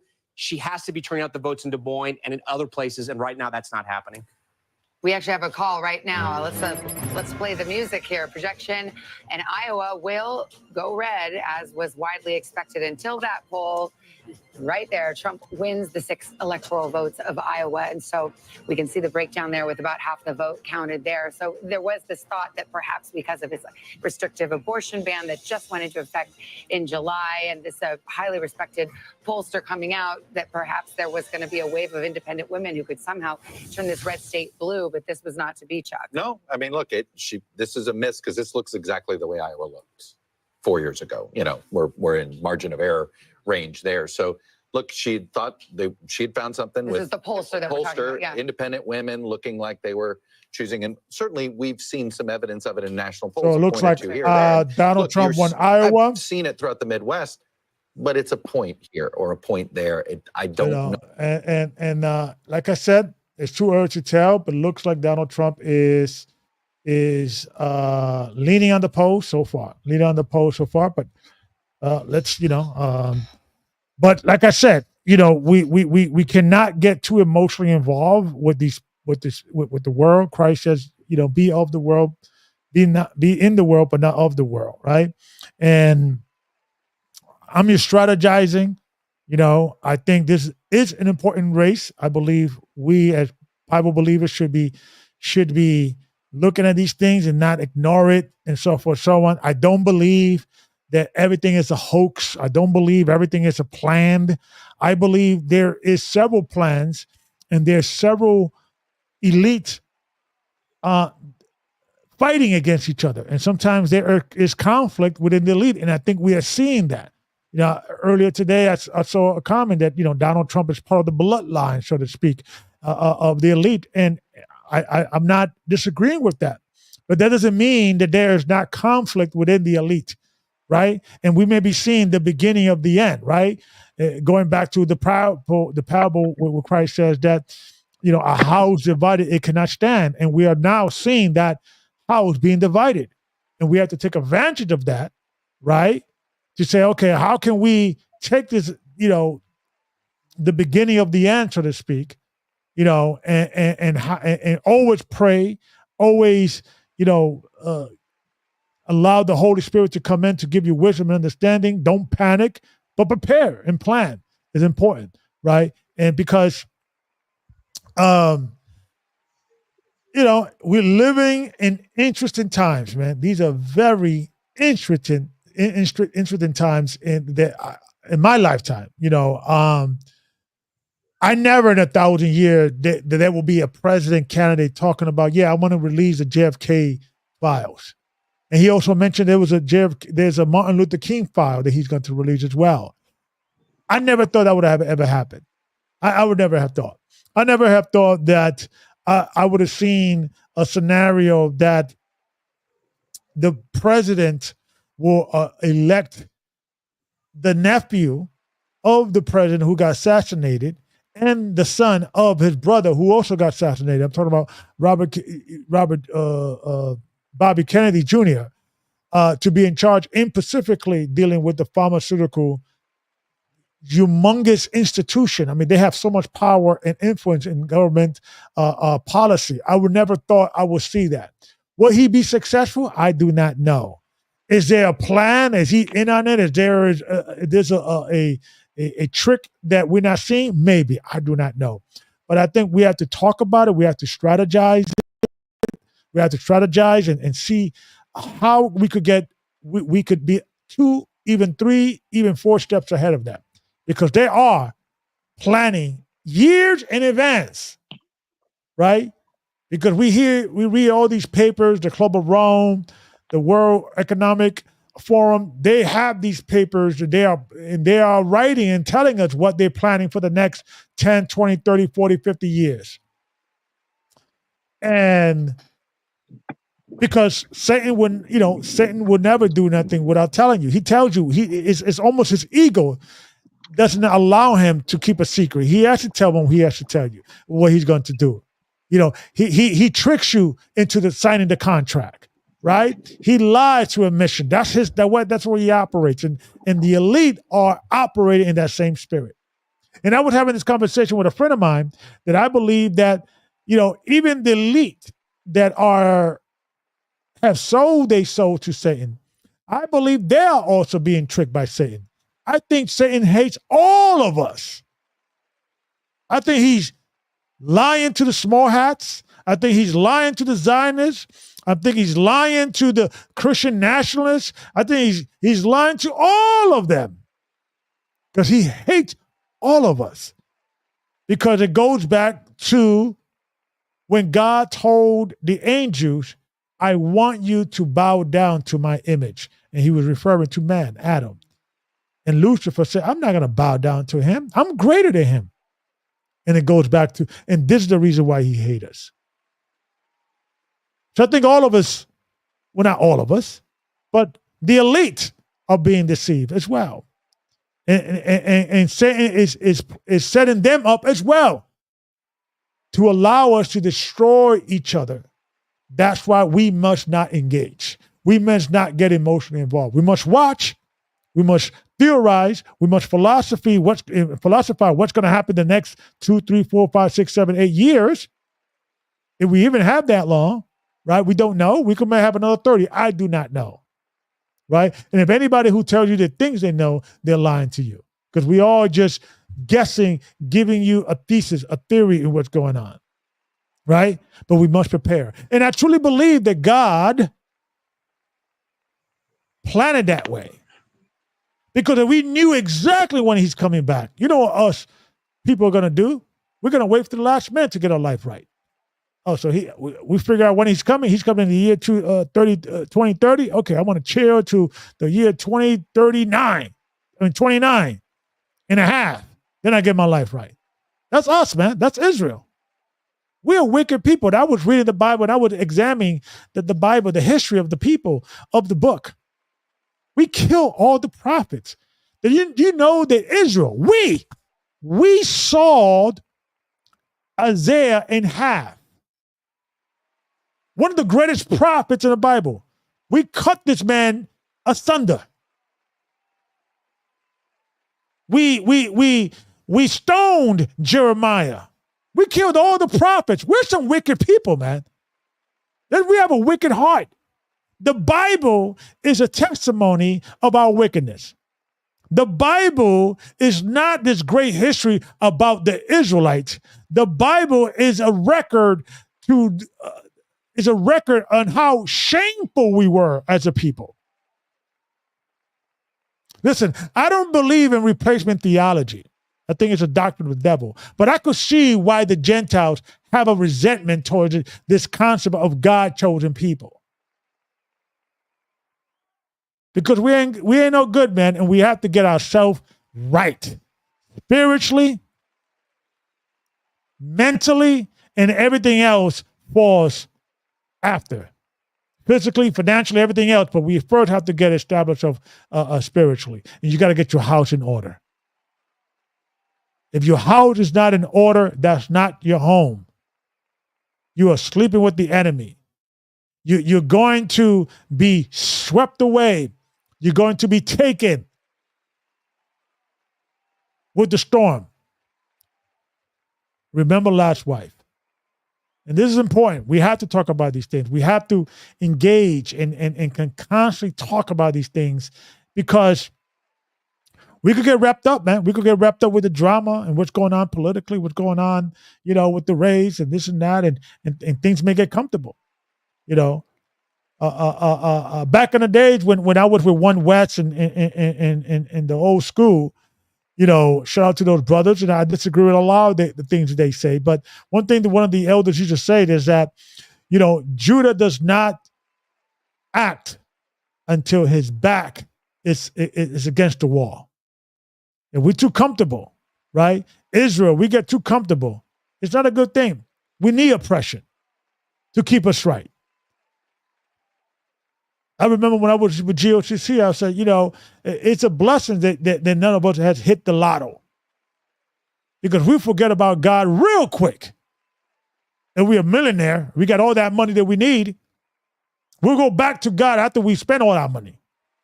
After we broke. As the Bible says, in your affliction, you will seek me early. And I just want to have this conversation. I think Donald Trump is going to win. And I think that's a sign from God in regards like I'm giving you a little more time. I'm throwing it. I'm throwing a little disruptor, right? I'm throwing a little monkey wrench at the system just to give you more time. Don't get comfortable. Don't get relaxed. It's time for you to get in that grind. Right? The reason why I cannot come on as often as I want to on this podcast is because I have 2 jobs. I'm trying to buy some property in DR. So I gotta stack up my chips. And if Donald Trump wins, and that's what if I believe that's what's going to happen, if I'm right, I could be wrong, anything could happen. It's not time for me to get comfortable just because, okay, now they're going to be taking out less taxes on my check. Oh, now the grocery is going to be less. It's going to be 50% less. I should take, now that's a blessing. Now I could expedite my plans, right? Not to get comfortable. Because you know what's going on with Israel? Every time we get more money, we spend more, we figure out, different ways to spend it to increase our lifestyle. Let me try to get a new car, finance my car. Let me get a new this. And I thank the Most High God that I have a woman who understands it, a woman who's rocking with me, a woman who is not, she's a simple woman in regards of what she expects. All she wants is food in the fridge, a home, security, and she doesn't ask for much. Matter of fact, I feel guilty. I should take out on a date. I gotta take my wife out and take out to a nice dinner because I appreciate it because she never complains. I think, and I always bless the Most High for the good that He has done for me in my life. Okay, I have a daughter that she's in a point of transition, hopefully, in getting married to a good man. Thank God I'm not dealing with a daughter who's rebellious and it's always back and forth and the streets and all that. I am counting my blessings. So if Donald Trump is going to win, and if he is successful and he does 80% that what he says, that's good. Less taxes, a secure border, energy efficiency, independent. Now it's time for try to figure out the next 4 to 8 years how to operate and say, okay, how can I, expedite, right? What I'm looking to do. And it's important. It's important for us not to forget and not to, not to get comfortable just because we perceive to have a victory if Donald Trump wins. They could still steal it. Like I said, it's too early to tell. It's 10:32 in the evening. Okay, the polls still has not completely ended. Pennsylvania is too early to tell. Arizona is too early to tell, and so forth. So, matter of fact, these 2 states are the ones to win. It's early, man. It's extremely early. We do not know. But what we do know is we live in a corrupt system. We have to be prepared for everything and anything, whether Kamala Harris wins or Donald Trump wins. It doesn't matter. We still got to believe in Christ and keep His commandments and endure unto the very end.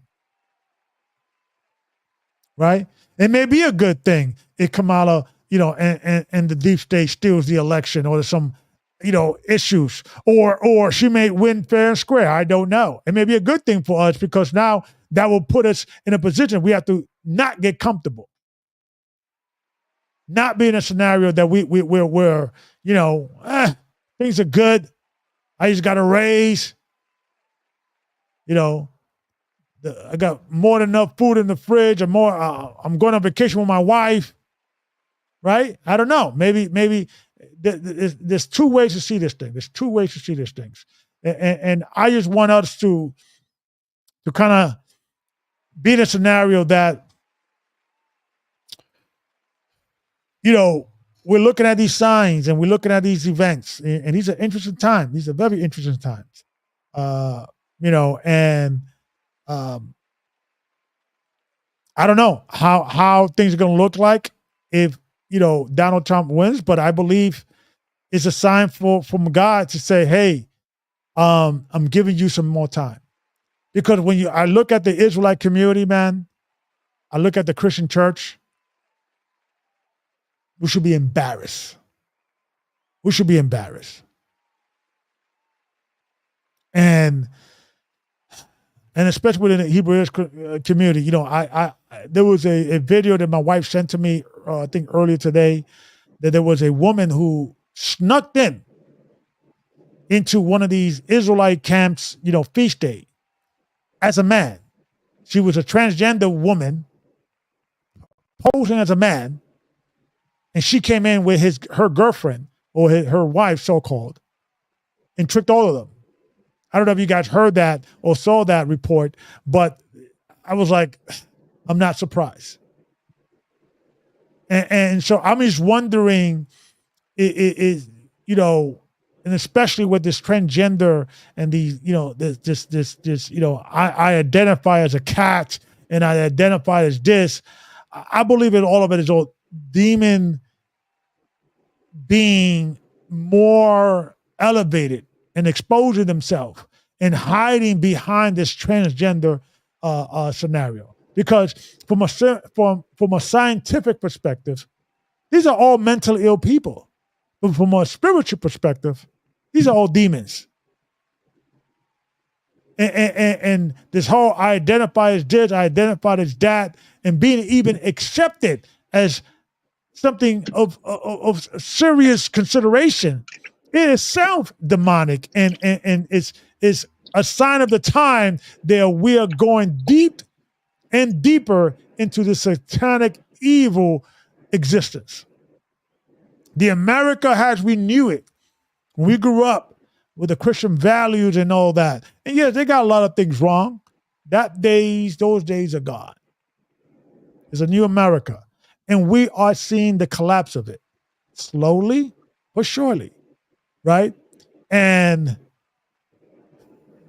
all I want for our brothers and sisters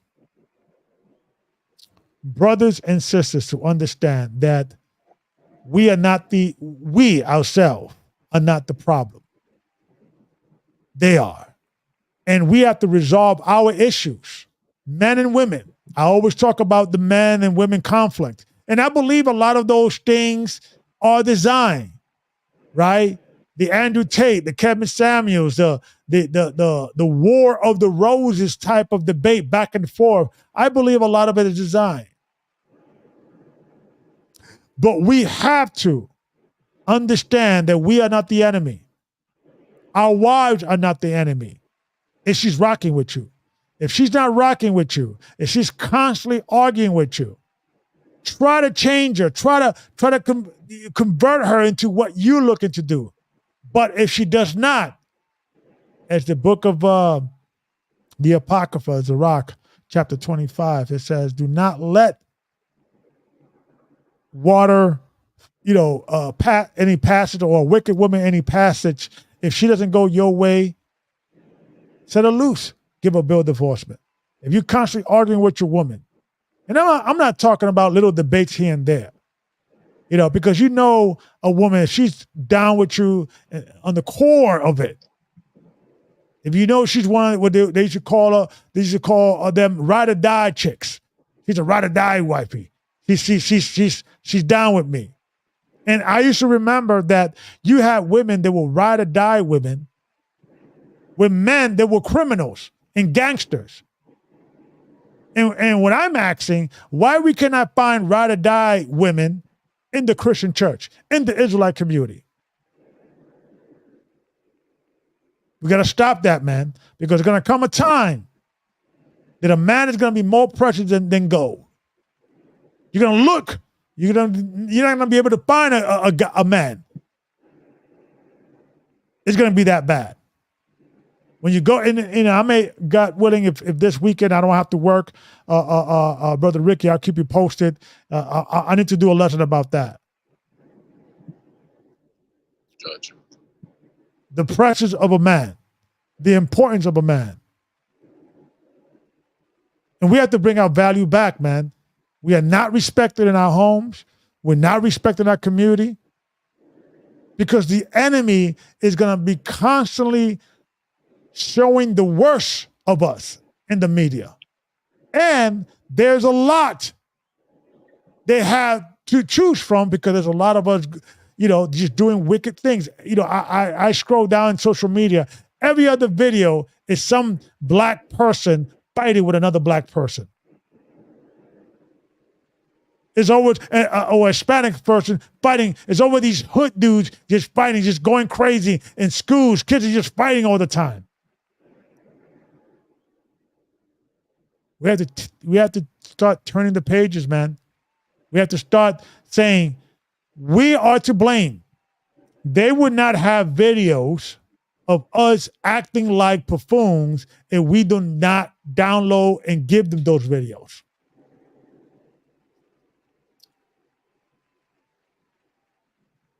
And it's a shame to see the potential of a great people, the potential of a people that supposed to be the light of the world, supposed to be the example of what, to me, we are the ambassadors of God here on earth.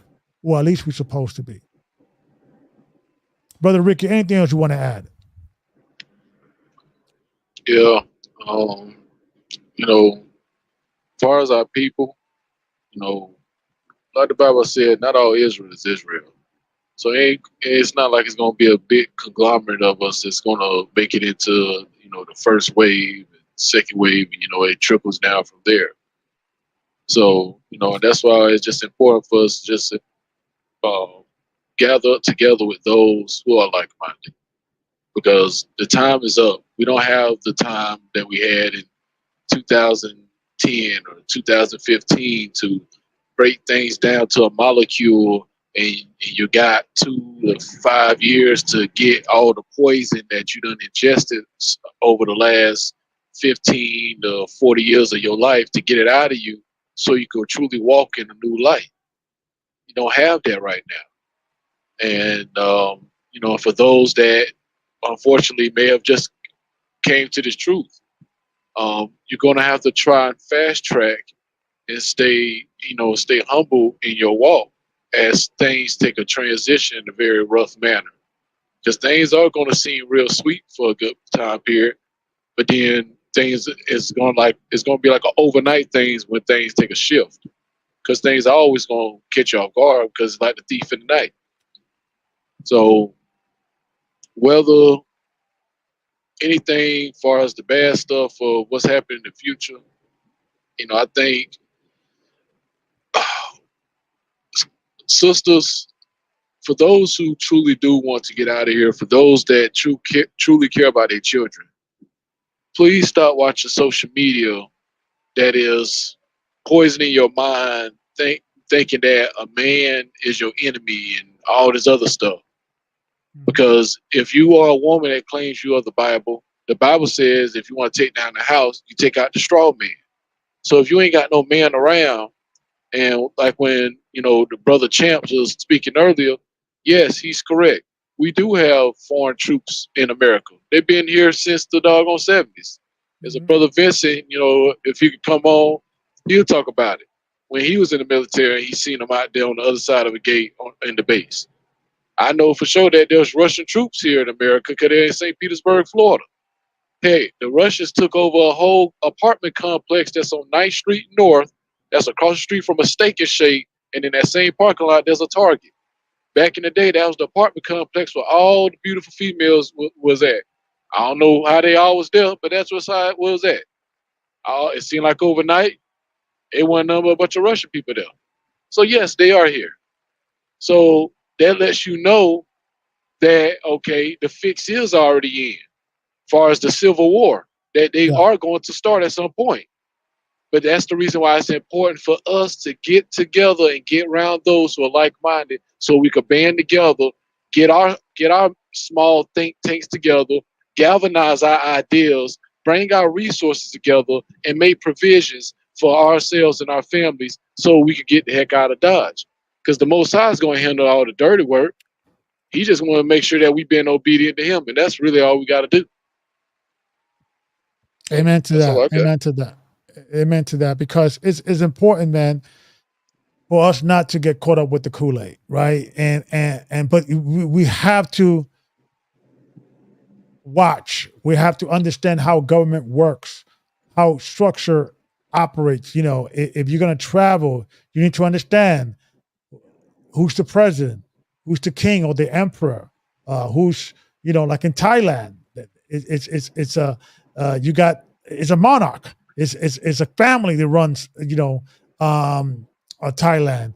The Saudi Arabia. There's not, you know, the same situation here. There's been even stories of there was a sister who went to Saudi Arabia and she got arrested because she was unhappy about something, and she was yelling at the hotel clerk and all that, and that's illegal in that country. You have to understand it and understand how, not only how this government works, but how all other government works, and how you could, you know, move in silence, right? Stealthily, be harmless as a dove, as wise as a serpent, right? And sometimes our brothers and sisters are too caught up understanding the Bible, and that's great, but understand how government works, how society works, how it affects you and how it does not, so then you could something will not take you, you know, unexpected. I didn't know this. I thought it's against the law. I thought, like I was having a conversation with the young lady about you know, with the whole you know, Donald Trump and Kamala, and you know, she did not know that a status could change if you had asylum, and they could, you know, you could vote in certain state, and every state is different, and so forth, so on. She thought it was a federal law.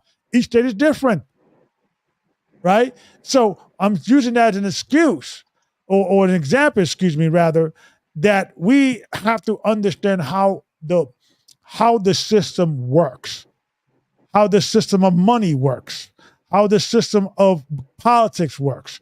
Not for you to be in it and get yourself involved, but how would it ever affect you, right? Because when I was a young man, politics never affected me.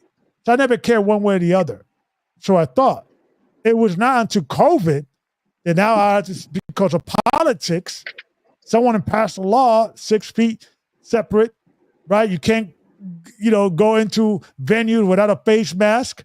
That affected me. And it was the first time I said, you know what? I have to understand the law. I understand how the system works a little better. Because we are able to, because once you understand it, then you know how to navigate through it.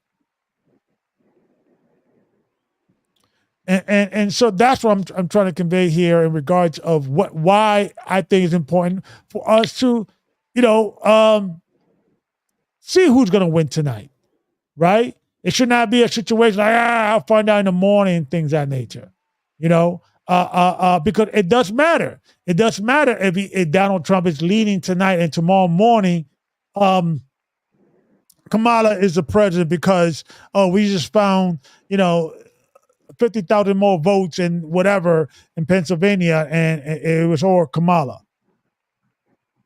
Then we know, okay, this is how bad they want it. What are they planning? What's going on? Right? And if Donald Trump wins, okay, great. But what does it mean? Is he going to support Israel in that war? Right? Is he going to send more money? You know, he did, you know, put Jerusalem as a new capital, and that was against the wishes of the Palestinians, because Jerusalem was controlled majorly by Palestinians. We have to be involved. We have to start being more proactive in regards of understanding how the systems are working, governmental and others. Right? That's why I always tell brothers, don't get legally married with any woman.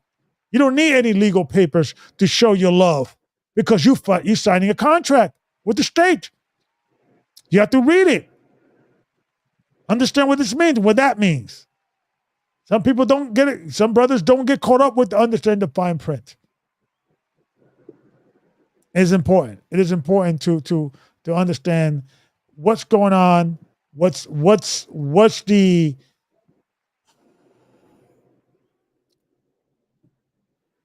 system that you're living in. Joseph understood the system that he was living in. Matter of fact, he was within that system. Daniel, he understood the system that they were living in. He operated, and through him being high up into the governmental system, the Most High was able to use him to help his people. Hadassah, the Purim, right? Mordecai, right? They were up in the system, in the government, and the Most High blessed them to allow us to not be killed, right? And be wiped out by Haman, the Edomite or the Gaggite, right? All that is important. And I'm not, should we be involved in politics?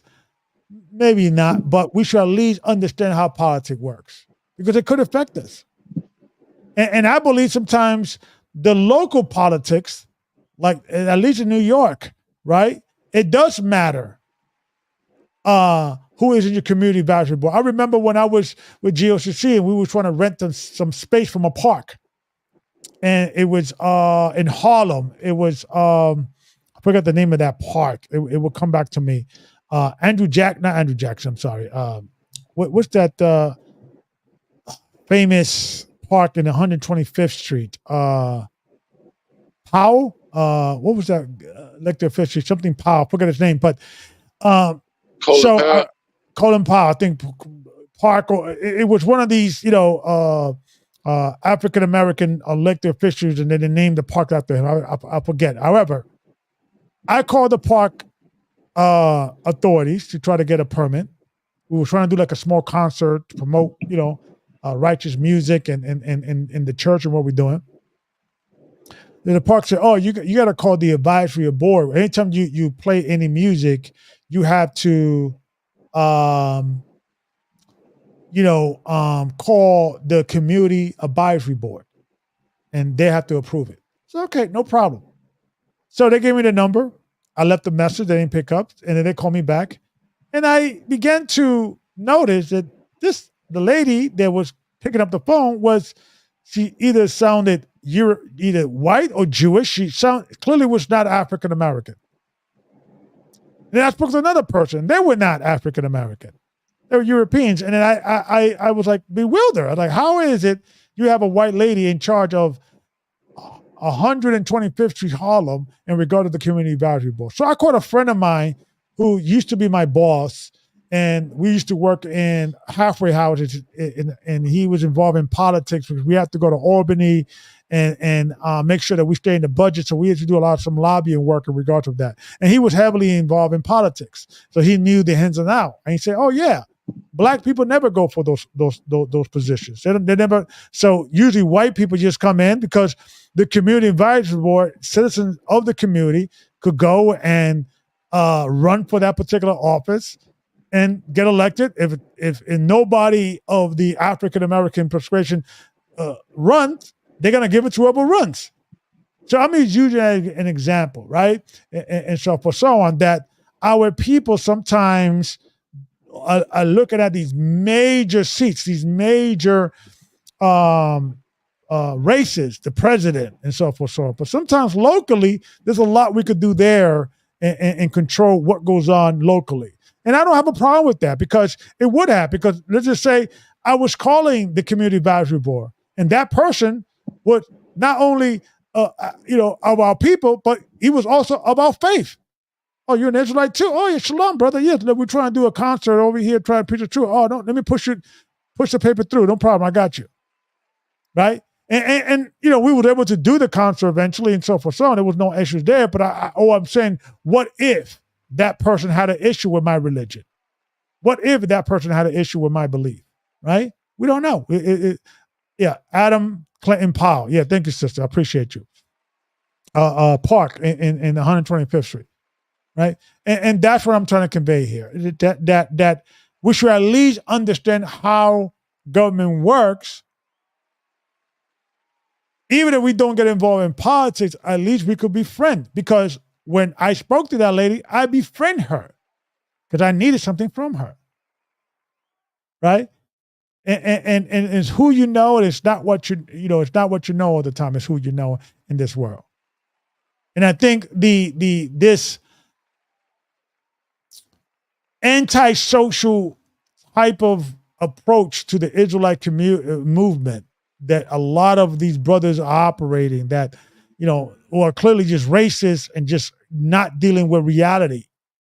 That the Most High, yes, has a chosen people, but He also had righteous Gentiles in the Bible that were celebrated. Ruth the Moabitess. Job was not an Israelite. He was from the seed of Edom. Obadiah, the servant who hid the prophets, was not an Israelite. He was a righteous Gentile. We have to turn the page. I think we've been too much anti-social as a community. Just being part of the community and so forth, so on, because part of man going God's way, right? We got 7 principles and so forth, so I'm not going to go over them right now, but one of them is that you have to do some form of volunteer work within your community, 8 hours a month minimum. And it could be anything. You could help to feed the homeless. You could maybe have a baseball league or a basketball league. Do something that people in your community say, that's a good dude. Yeah, that guy helps people, the less fortunate. He helps the kids. He volunteers some. There's nothing wrong with that. Let your light shine.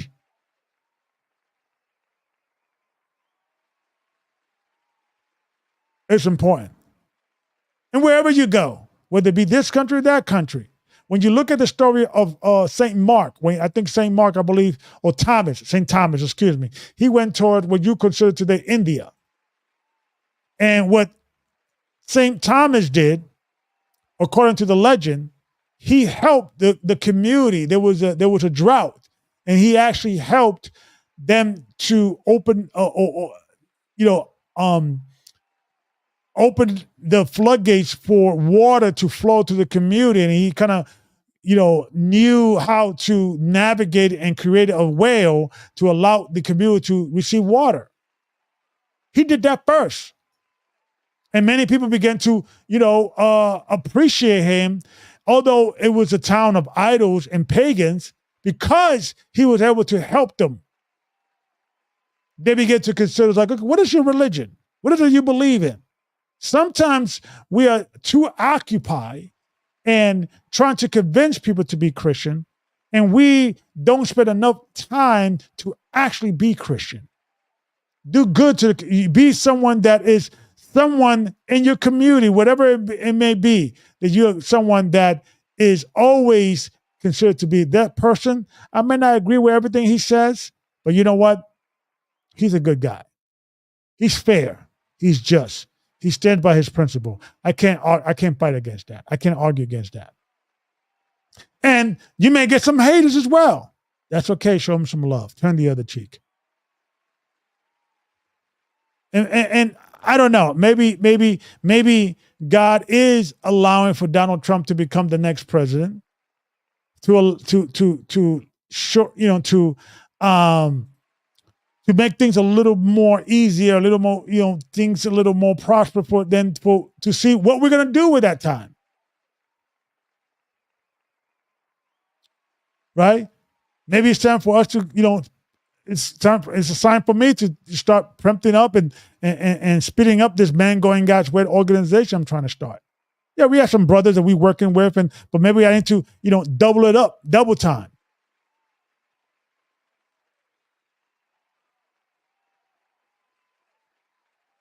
I'm hoping I'm making some sense. So let's see what's going on in the election. Let's just see what they're saying out there in the ether. Fair use. I want to go to Mark Lauder on this. Also, I think a Washington, D.C. former area resident. So you get to weigh in on this too, and you too, Senator. I mean, would you have expected that Virginia would take this long to call? I mean, is this concerning? Does it give you any other trend lines? No, I mean, I saw a lot of energy, and I live in Northern Virginia as well. I've seen a lot more Trump signs in people's yards where 4 years ago, 8 years ago, you would have never dared put one up there. So I think there was a little more of an emboldened activity, but you know you're not going to win that area. But I think this does point to what we were talking about we see going on in Philadelphia, which we see going on in some of the other Charlotte areas. She's underperforming in the metro areas, which is where she needs to overperform. I think when it's all counted, when everything comes in Northern Virginia, and from now, assuming he wins till January 20th, to make it clear that we do not support. This is valuetainment. This is they're doing like what we're doing, basically, following the election and going live. And let's see what they got to say. I like this guy. He's a comedian, but he's an outspoken comedian, and he's against what's going on in Israel. He's Jewish himself, but he's left leaning in regards of what's going on with the conflict between the Palestinians and Israel. Let's see what he has to say. Donald Trump putting any neocon warhawks in his cabinet at all. I agree. None of them. Zero. I 1000% agree. I think they already have their option B ready to go, which is an infiltration of the Trump campaign, this populist movement. I have been genuinely shocked to see how accepting he has been of the Never Trumpers. And this idea is that it's unity. No, they weren't with you in 2016. They weren't with you in 2020. They weren't with you in 2024. They were with DeSantis.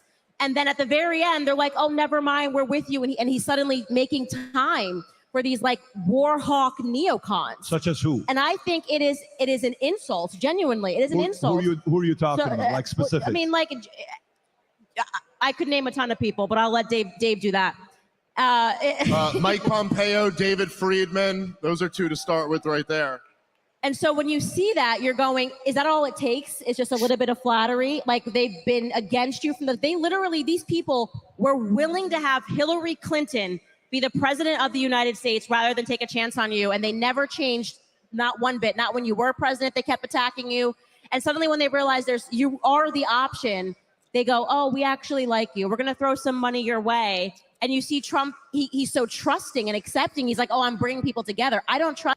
This is Ken Owens. She's exposing a lot of what's going on, not only within the deep state, but also within the AIPAC and the Jewish lobby here in America and their influence. She's exposing a lot.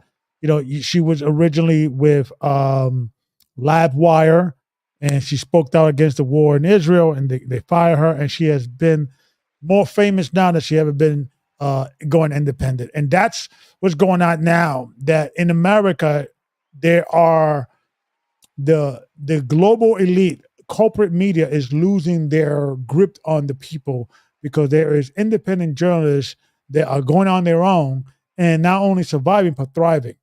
Fair use. Trust that. I just do not trust that. And so my concern is that if this populist movement dies, the tombstone of it will read, flattery will get you everywhere, right?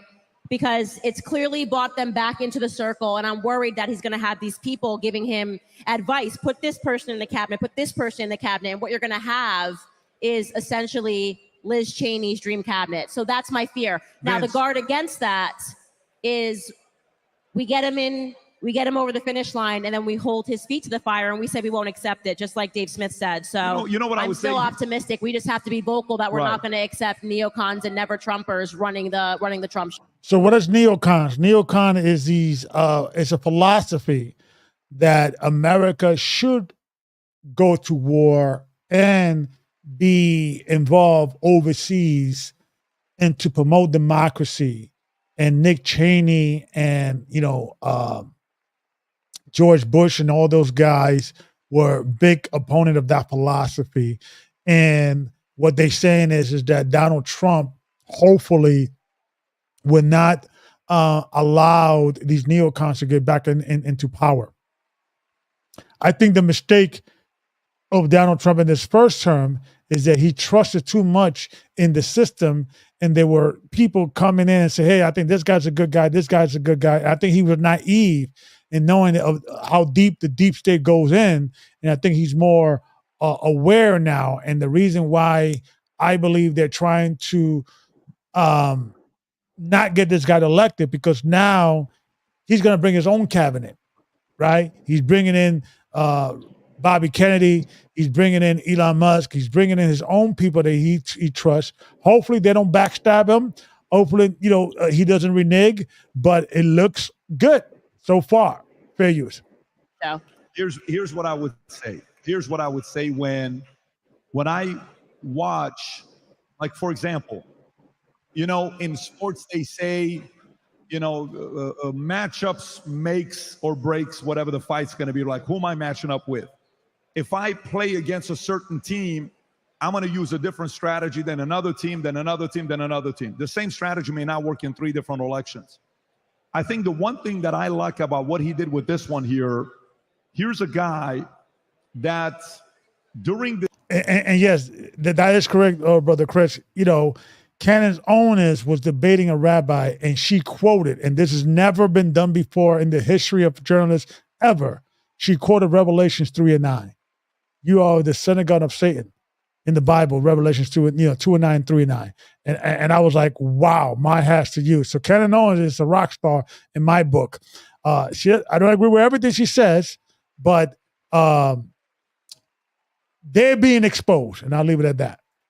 This time, the last 2 years, not the last 2 years, probably the last year and a half, a big part of Israel, Hamas, Muslims, oh my God, Israel owns him, Muslims own him, this person's this, he's a Muslim, he's a this. All of this stuff that went on, that tensions went very high the last 12 months. I think we all know what we're talking about. We saw this, it was everywhere. So you got 2 people on how to handle a situation like that. We watched Kamala. Kamala fumbled it. Kamala went and told Muslims one thing, then went and told Jews another thing. So embarrassing that CNN had to show. Have you guys seen this clip that CNN had to show the fact that have you seen this clip that CNN showed both? Oh my God, Rob, Candace hasn't seen it. We have to show this clip. How many guys have not seen this clip with the 2? How many guys? Oh, you got to see this clip. This is so embarrassing. Rob, if you can show this clip of CNN eventually coming up and saying, wait a minute, why are you showing one ad targeting Muslims and one ad just targeting Jews? In the same town, Pat, in the same city. In the same city. One group got one ad, or the other group got another ad. Rob, is this it, Rob? Folks, watch this video in its entirety. It's flat out embarrassing, and then I'll come back to make my point. Go ahead, Rob. Tonight, mixed messages. A K-file investigation this hour finds Kamala Harris is targeting crucial battleground voters with vastly different messages on Gaza and Israel. This ad is running in Michigan, which has the... And I saw this ad, this nose clip, and this is rare. This is like a negative reporting on Kamala. And what I'm seeing is that even CNN is turning on Kamala because I think they are projecting that Donald Trump is going to win if they don't steal it. That's my theory. Fair use. Largest Arab population in America. What has happened in Gaza over the past 9 months is devastating. We cannot allow ourselves to become numb to the suffering, and I will not be silent. All right, well, it's a very different story for an ad in Pennsylvania targeting Jewish voters. Let me be clear. I will always stand up for Israel's right to defend itself, and I will always ensure Israel has the ability to defend itself, because the people of Israel must never again face the horror that a terrorist organization called Hamas caused on October 7. Different message. Andrew Kaczynski is out front now. So, Andrew, those obviously do sound starkly different, to say the least. Tell me more about what you found. Yeah, that's right. And look, this really illustrates the sort of fine line that the Harris campaign is trying to walk here in the closing weeks, closing days of this campaign on the issue of Israel. Here you have two entirely different constituencies, and they are getting two entirely different messages. There are often times these constituencies have very opposing views on this. If you are a Jewish person in Pennsylvania, you saw that ad that you're getting.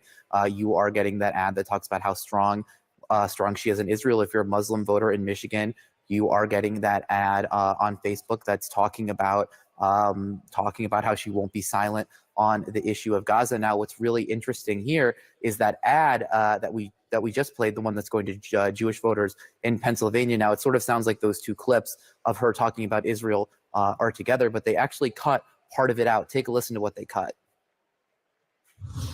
What has happened in Gaza over the past 10 months is devastating. President Biden and I are working to end this war such that Israel is secure, the hostages are released, the suffering in Gaza ends, and the Palestinian people can realize their right to dignity, security, freedom, and self-determination. And you've seen too that she, they cut out that portion of the ad where they talked about Gaza from her DNC speech. Those two parts were together. They sliced them. They cut that part out. Now, look, she's also getting hammered a lot on this issue by Republicans. We talked just a couple days ago about how those robocalls. You can pause this right now, Rob.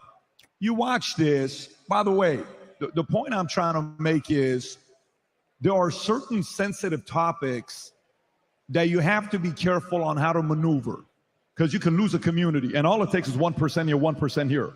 Later on, if you ever run for office, you're going to have to be doing that yourself as well. You're going to be around for a while.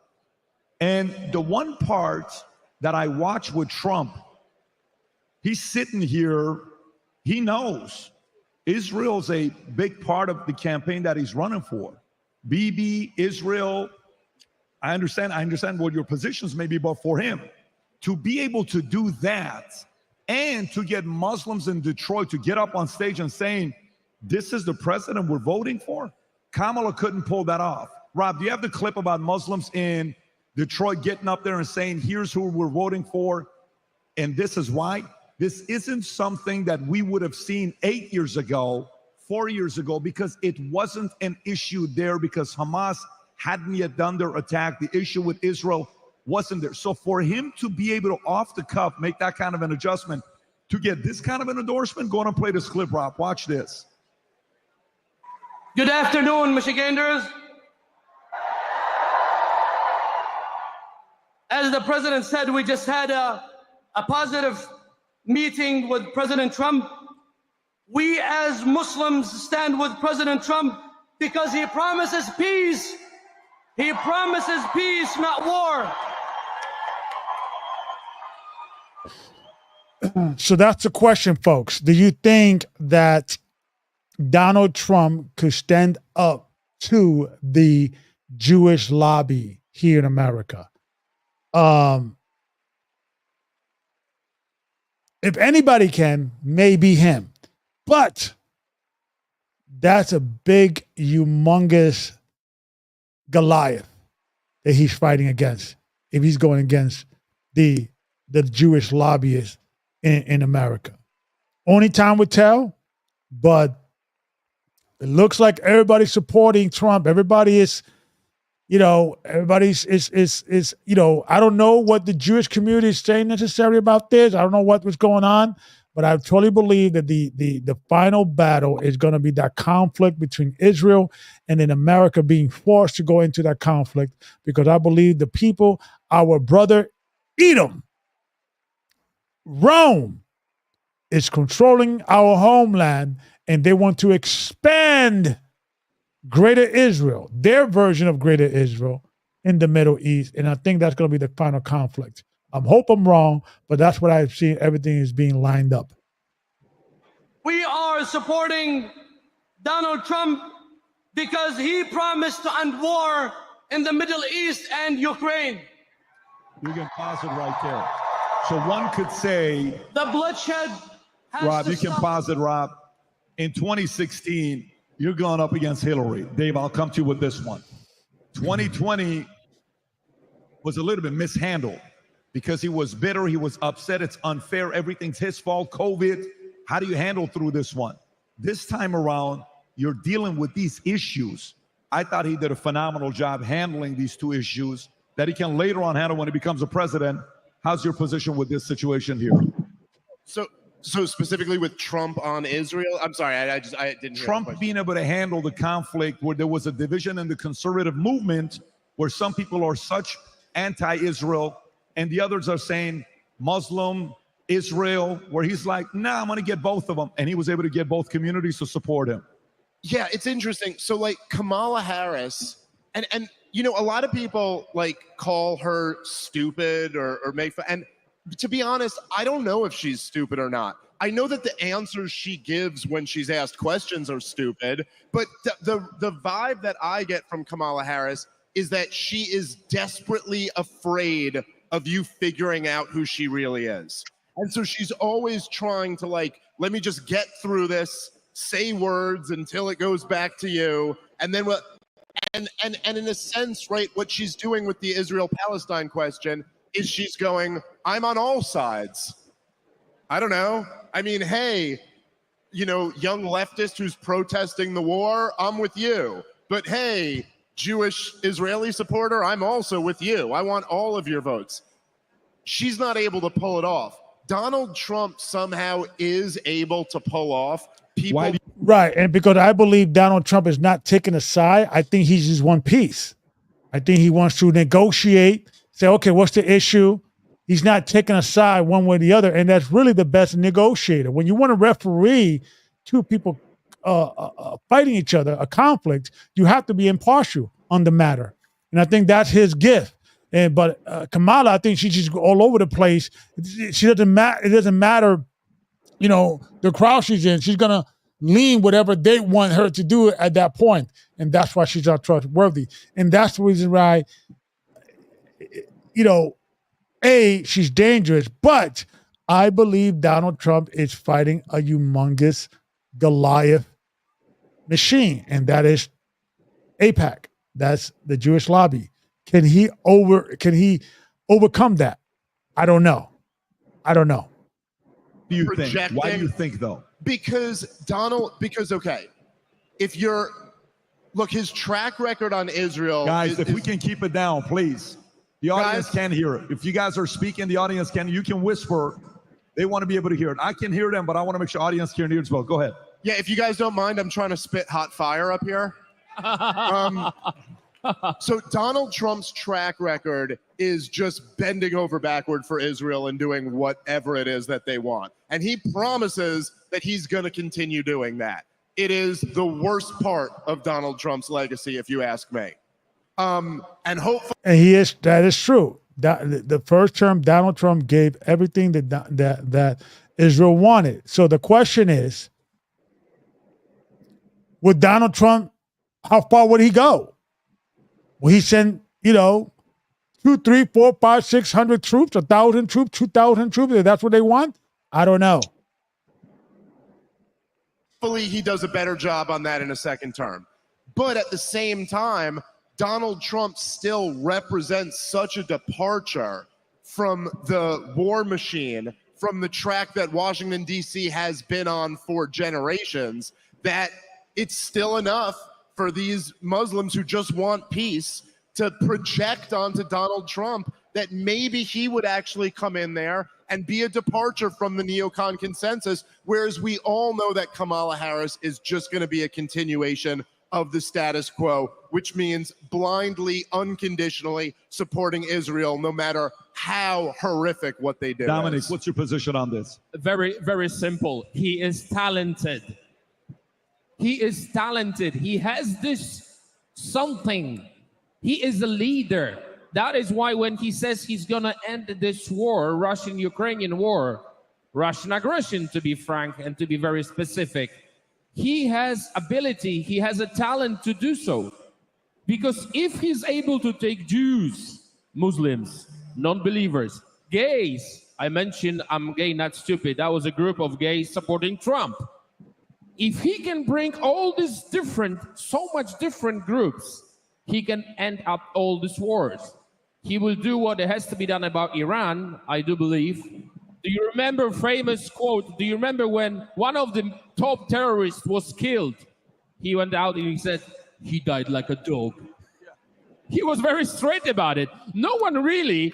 So yeah, so basically, that's what's out there in the ether, that Donald Trump is, a better negotiator, a better peacemaker. He has, more peacemaking skills than Kamala. And I got to agree with that. But the question is, can he stand up to the Jewish lobby? And as American, right? Let's just say in the next 4 years, everything is great in America, but Israel's getting everything they want. Would that be the reality of the day? That Israel, is getting everything they want, but here in the homeland, everything is fine. Would that backfire on us? Where we will start seeing more terrorist attack here in America, and maybe that would be the turn of the end in regards of what's going on within the end of the beginning of the end. So let's see, because we're approaching 12 midnight. Things are getting a little more. Let's see what are the media saying. For you here, just to get the lay of the land down here in South Florida, because some of this will matter later on tonight, perhaps. We are in West Palm Beach right now at the convention center, which is the giant party headquarters media center for the Trump campaign tonight. Donald Trump is across the Intercoastal Waterway at this hour at Mar-a-Lago, his home and private club, where for a portion of the night he was doing, I think, what many people sort of imagine candidates do on election night, meeting with advisors, watching the returns come in, checking the numbers. At some point this evening, according to multiple sources who are there and have laid eyes on him, he has transitioned into essentially party mode already, down in the ballroom at Mar-a-Lago, shaking hands, thanking supporters, participating in the celebration that has begun among his close supporters, his family and friends, despite a race that remains uncalled. I'm also told, NBC News can also report, that he's in discussions with his aides and advisors about when he might make the trip across the bridge here to West Palm Beach to give some form of speech tonight. Now, we have been asking him about this day after day. Would he declare victory early? Would he rule out the possibility of declaring victory early? We all remember him doing exactly that in 2020 when so much of the vote remained to be counted. He has refused to take an early declaration of victory off the table, and it's our understanding now that conversations are underway for him to make some kind of address here tonight, regardless of where we are on the path to 270 votes. All right, Garrett, thank you so much. And we're joined now by podcast hosts John Lovett and Dan Pfeiffer, both White House veterans. I believe we have them right now. Oh, not yet. We're going to go to, that they're coming up. We're going to go to Peter Alexander. Peter Alexander, for get the view from the Harris headquarters. So let's see what's going on with the race. Fair use. This is Patrick Ben David.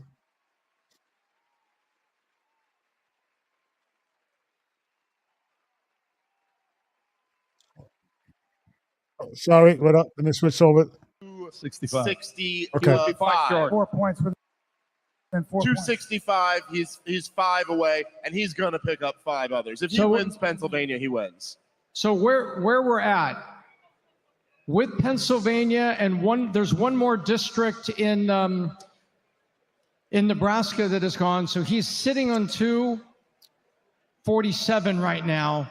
With Pennsylvania, he would need 3 for 270. But Patrick can buy him those votes. And may I, may I call your attention to Alaska? Alaska. That's it. Oh, yeah. Pennsylvania plus Alaska, and this election is concluded. So, in other words, to make it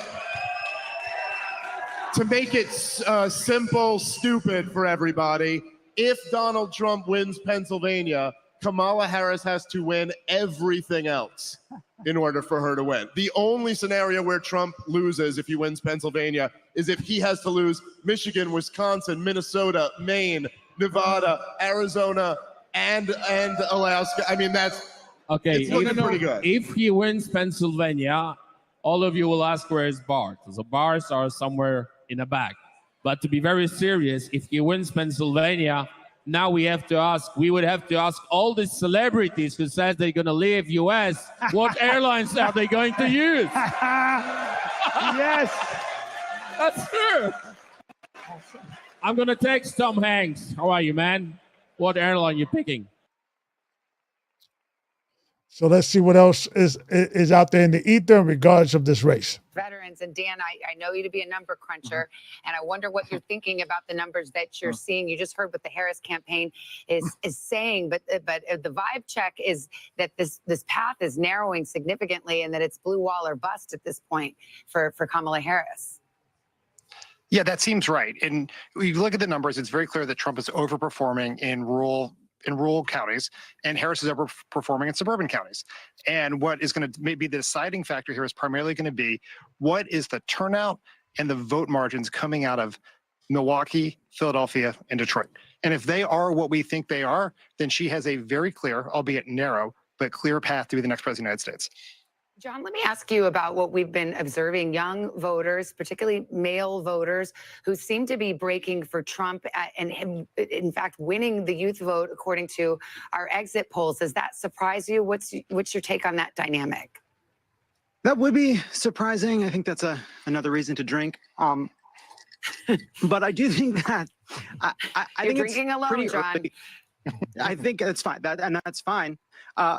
I think it's pretty early to be drawing conclusions based on the exits and trying to figure out what happened with specific demographics. I think where we're at is this was always going to be close. It is close right now. I think there was some hope based on vibes that perhaps this wouldn't be as close based on some late polling and some late momentum and a terrible event at Madison Square Garden. Could we hope that maybe this night wouldn't be as long? And the answer is no. The polls largely were showing a very tight race, and that's what we're kind of living through. Dan, do you think it will ultimately come down to Pennsylvania? I mean, that certainly has been what's been telegraphed for all of these months. Now you notice, and I talked about, I showed earlier that, Donald Trump did sue Bucks County in Pennsylvania. He won that lawsuit. They were able to overturn the ruling of Bucks County closing the voting bullet poll, areas earlier. So there was some suspicious issues going on very early on, because they know that Pennsylvania is essential for their victory. They need to win Pennsylvania, because if Donald Trump wins Pennsylvania, it's over. So, like I said, it's too early to tell. It may still, we may not find out tonight, folks. We may have to, maybe conclude it until tomorrow morning and see what happens. But this is very important. We see what happens, what happened last, 4 years ago. Donald Trump was leaning, and then the morning it was he lost the election. So this may be a repeat of history again. So we see what we only will know in the morning, but it's a neck and neck, as they say. So we have to continue watching and see what's happening. But like I said, don't take your eye to the prize, which is Christ. Fair use. It is the essential state, because if Georgia and North Carolina, she does not win, and there's still a lot of outstanding vote in Georgia. It's once again a narrow path. But if those do not end up in her column, there is no math without Pennsylvania. You can replace Wisconsin with Arizona. You can replace Michigan with Arizona and Wisconsin, but you need Pennsylvania, and so it will come down to Pennsylvania. All right, Dan Pfeiffer, John Levitt, thanks for your time. We'll talk to you soon. Thank you. And we have another call to make. I believe we're going to get a state of Washington presidential call. Let's see where we are. NBC News now projecting that Kamala Harris will win the 12 electoral votes in the state of Washington. Here's how it breaks down right now. A difference of about 473,000 votes. In the road to 270, that leaves Harris with 165, 214 for Donald Trump down. Let's go to Republicans Mike Dubke, White House Communications Director under former President Trump, and Sarah Fagan, a former aide to George W. Bush. Mike, first of all, give me your thoughts here. We've had no calls in battleground states so far. Is this a matter of viewing pieces through a microscope right now to try to understand where this is going? Well, it sounds that way from the Harris campaign, but I want to stick with the vibe comment that John Lovett just made, because I really do think that what we're seeing now is this coming to fruition, this vibe versus issues election that we've had. The Harris campaign really put on the vibes, the joy, and all of that. And I think the Trump campaign tried to stick to issues, immigration, inflation, instability around the world. And if you look at the exit polls that you all have been talking about today, you really see that Americans think that the country's on the wrong track. We think the economy, we were better off 4 years ago than we are today. And when you look at the way Harris tried to distance herself from Biden, I think this all came down to whether she'd be successful with that, and it looks like she wasn't. Hey, Mike, let me just ask you All right, so that we'll keep following what's going on, but it looks like there's going to be a all-nighter. It looks like this is going to continue being a scenario that we probably not going to find out tonight. I hope we will, but it's too early to tell now. And we're gonna just continue watching. I'm just gonna hang out and just talk to you guys. I know Brother Ricky, he had to go. I know he has to work tomorrow morning, and then the other brothers. But anybody who's late wants to wants to call in or come in, you're more than welcome. The link is listed below. SteamYard. We could have a conversation.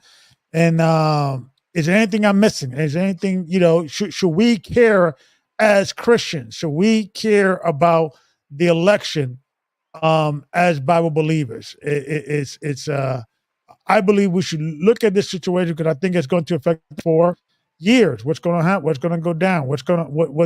How America's going to look like as a Christian, as a Bible believer.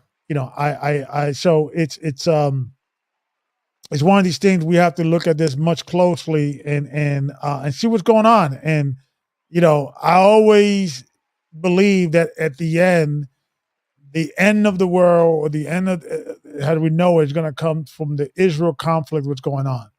Our brother Esau is running amok in our homeland, our motherland, our now there may be some arguments that that's not the real homeland. I know there's some Israelite community out there that believe that Africa is the land of Israel. They may be right. I don't think so, but who knows? I mean, the deception goes in deep, right? Who knows, right? But the bottom line is, regardless whether you think it's the homeland or not, that region, I think, and that conflict and what the Israeli government is trying to do is going to usher in World War III and the beginning of the end. And I think is our job to just get out the way. Yes, simply get out the way and not get emotionally involved. But we have to understand how the politics works and how it will affect us in the body of Christ. So we're going to continue following. We're going to continue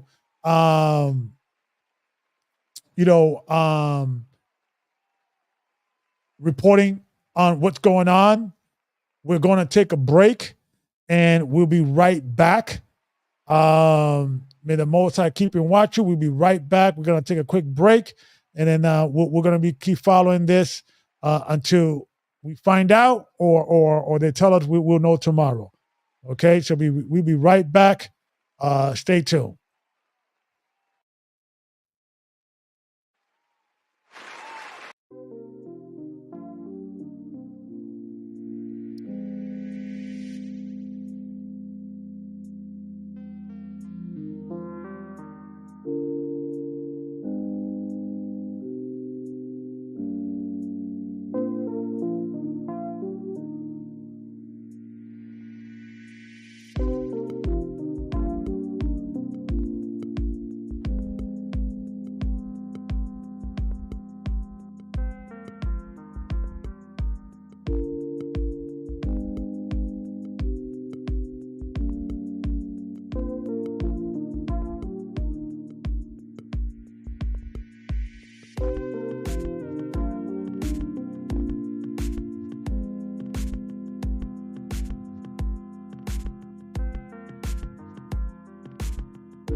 I told you Harris has to drive up the vote in the Atlanta metro area. 50% of the vote is going to come from this area.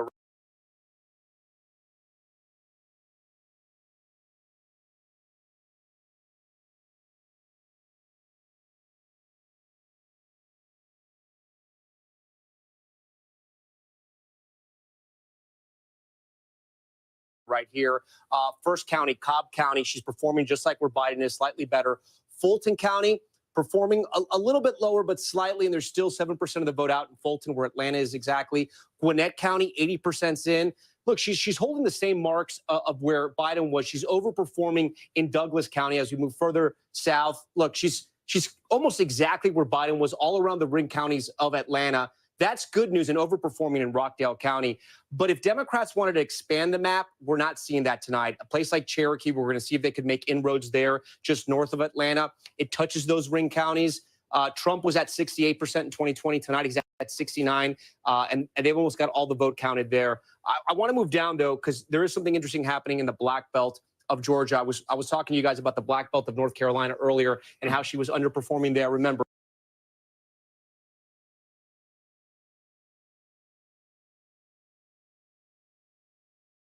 I was talking to you guys about the Black Belt of North Carolina earlier and how she was underperforming there. Remember.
But like I was saying, but things are gonna calm down next month, like January. People are just gonna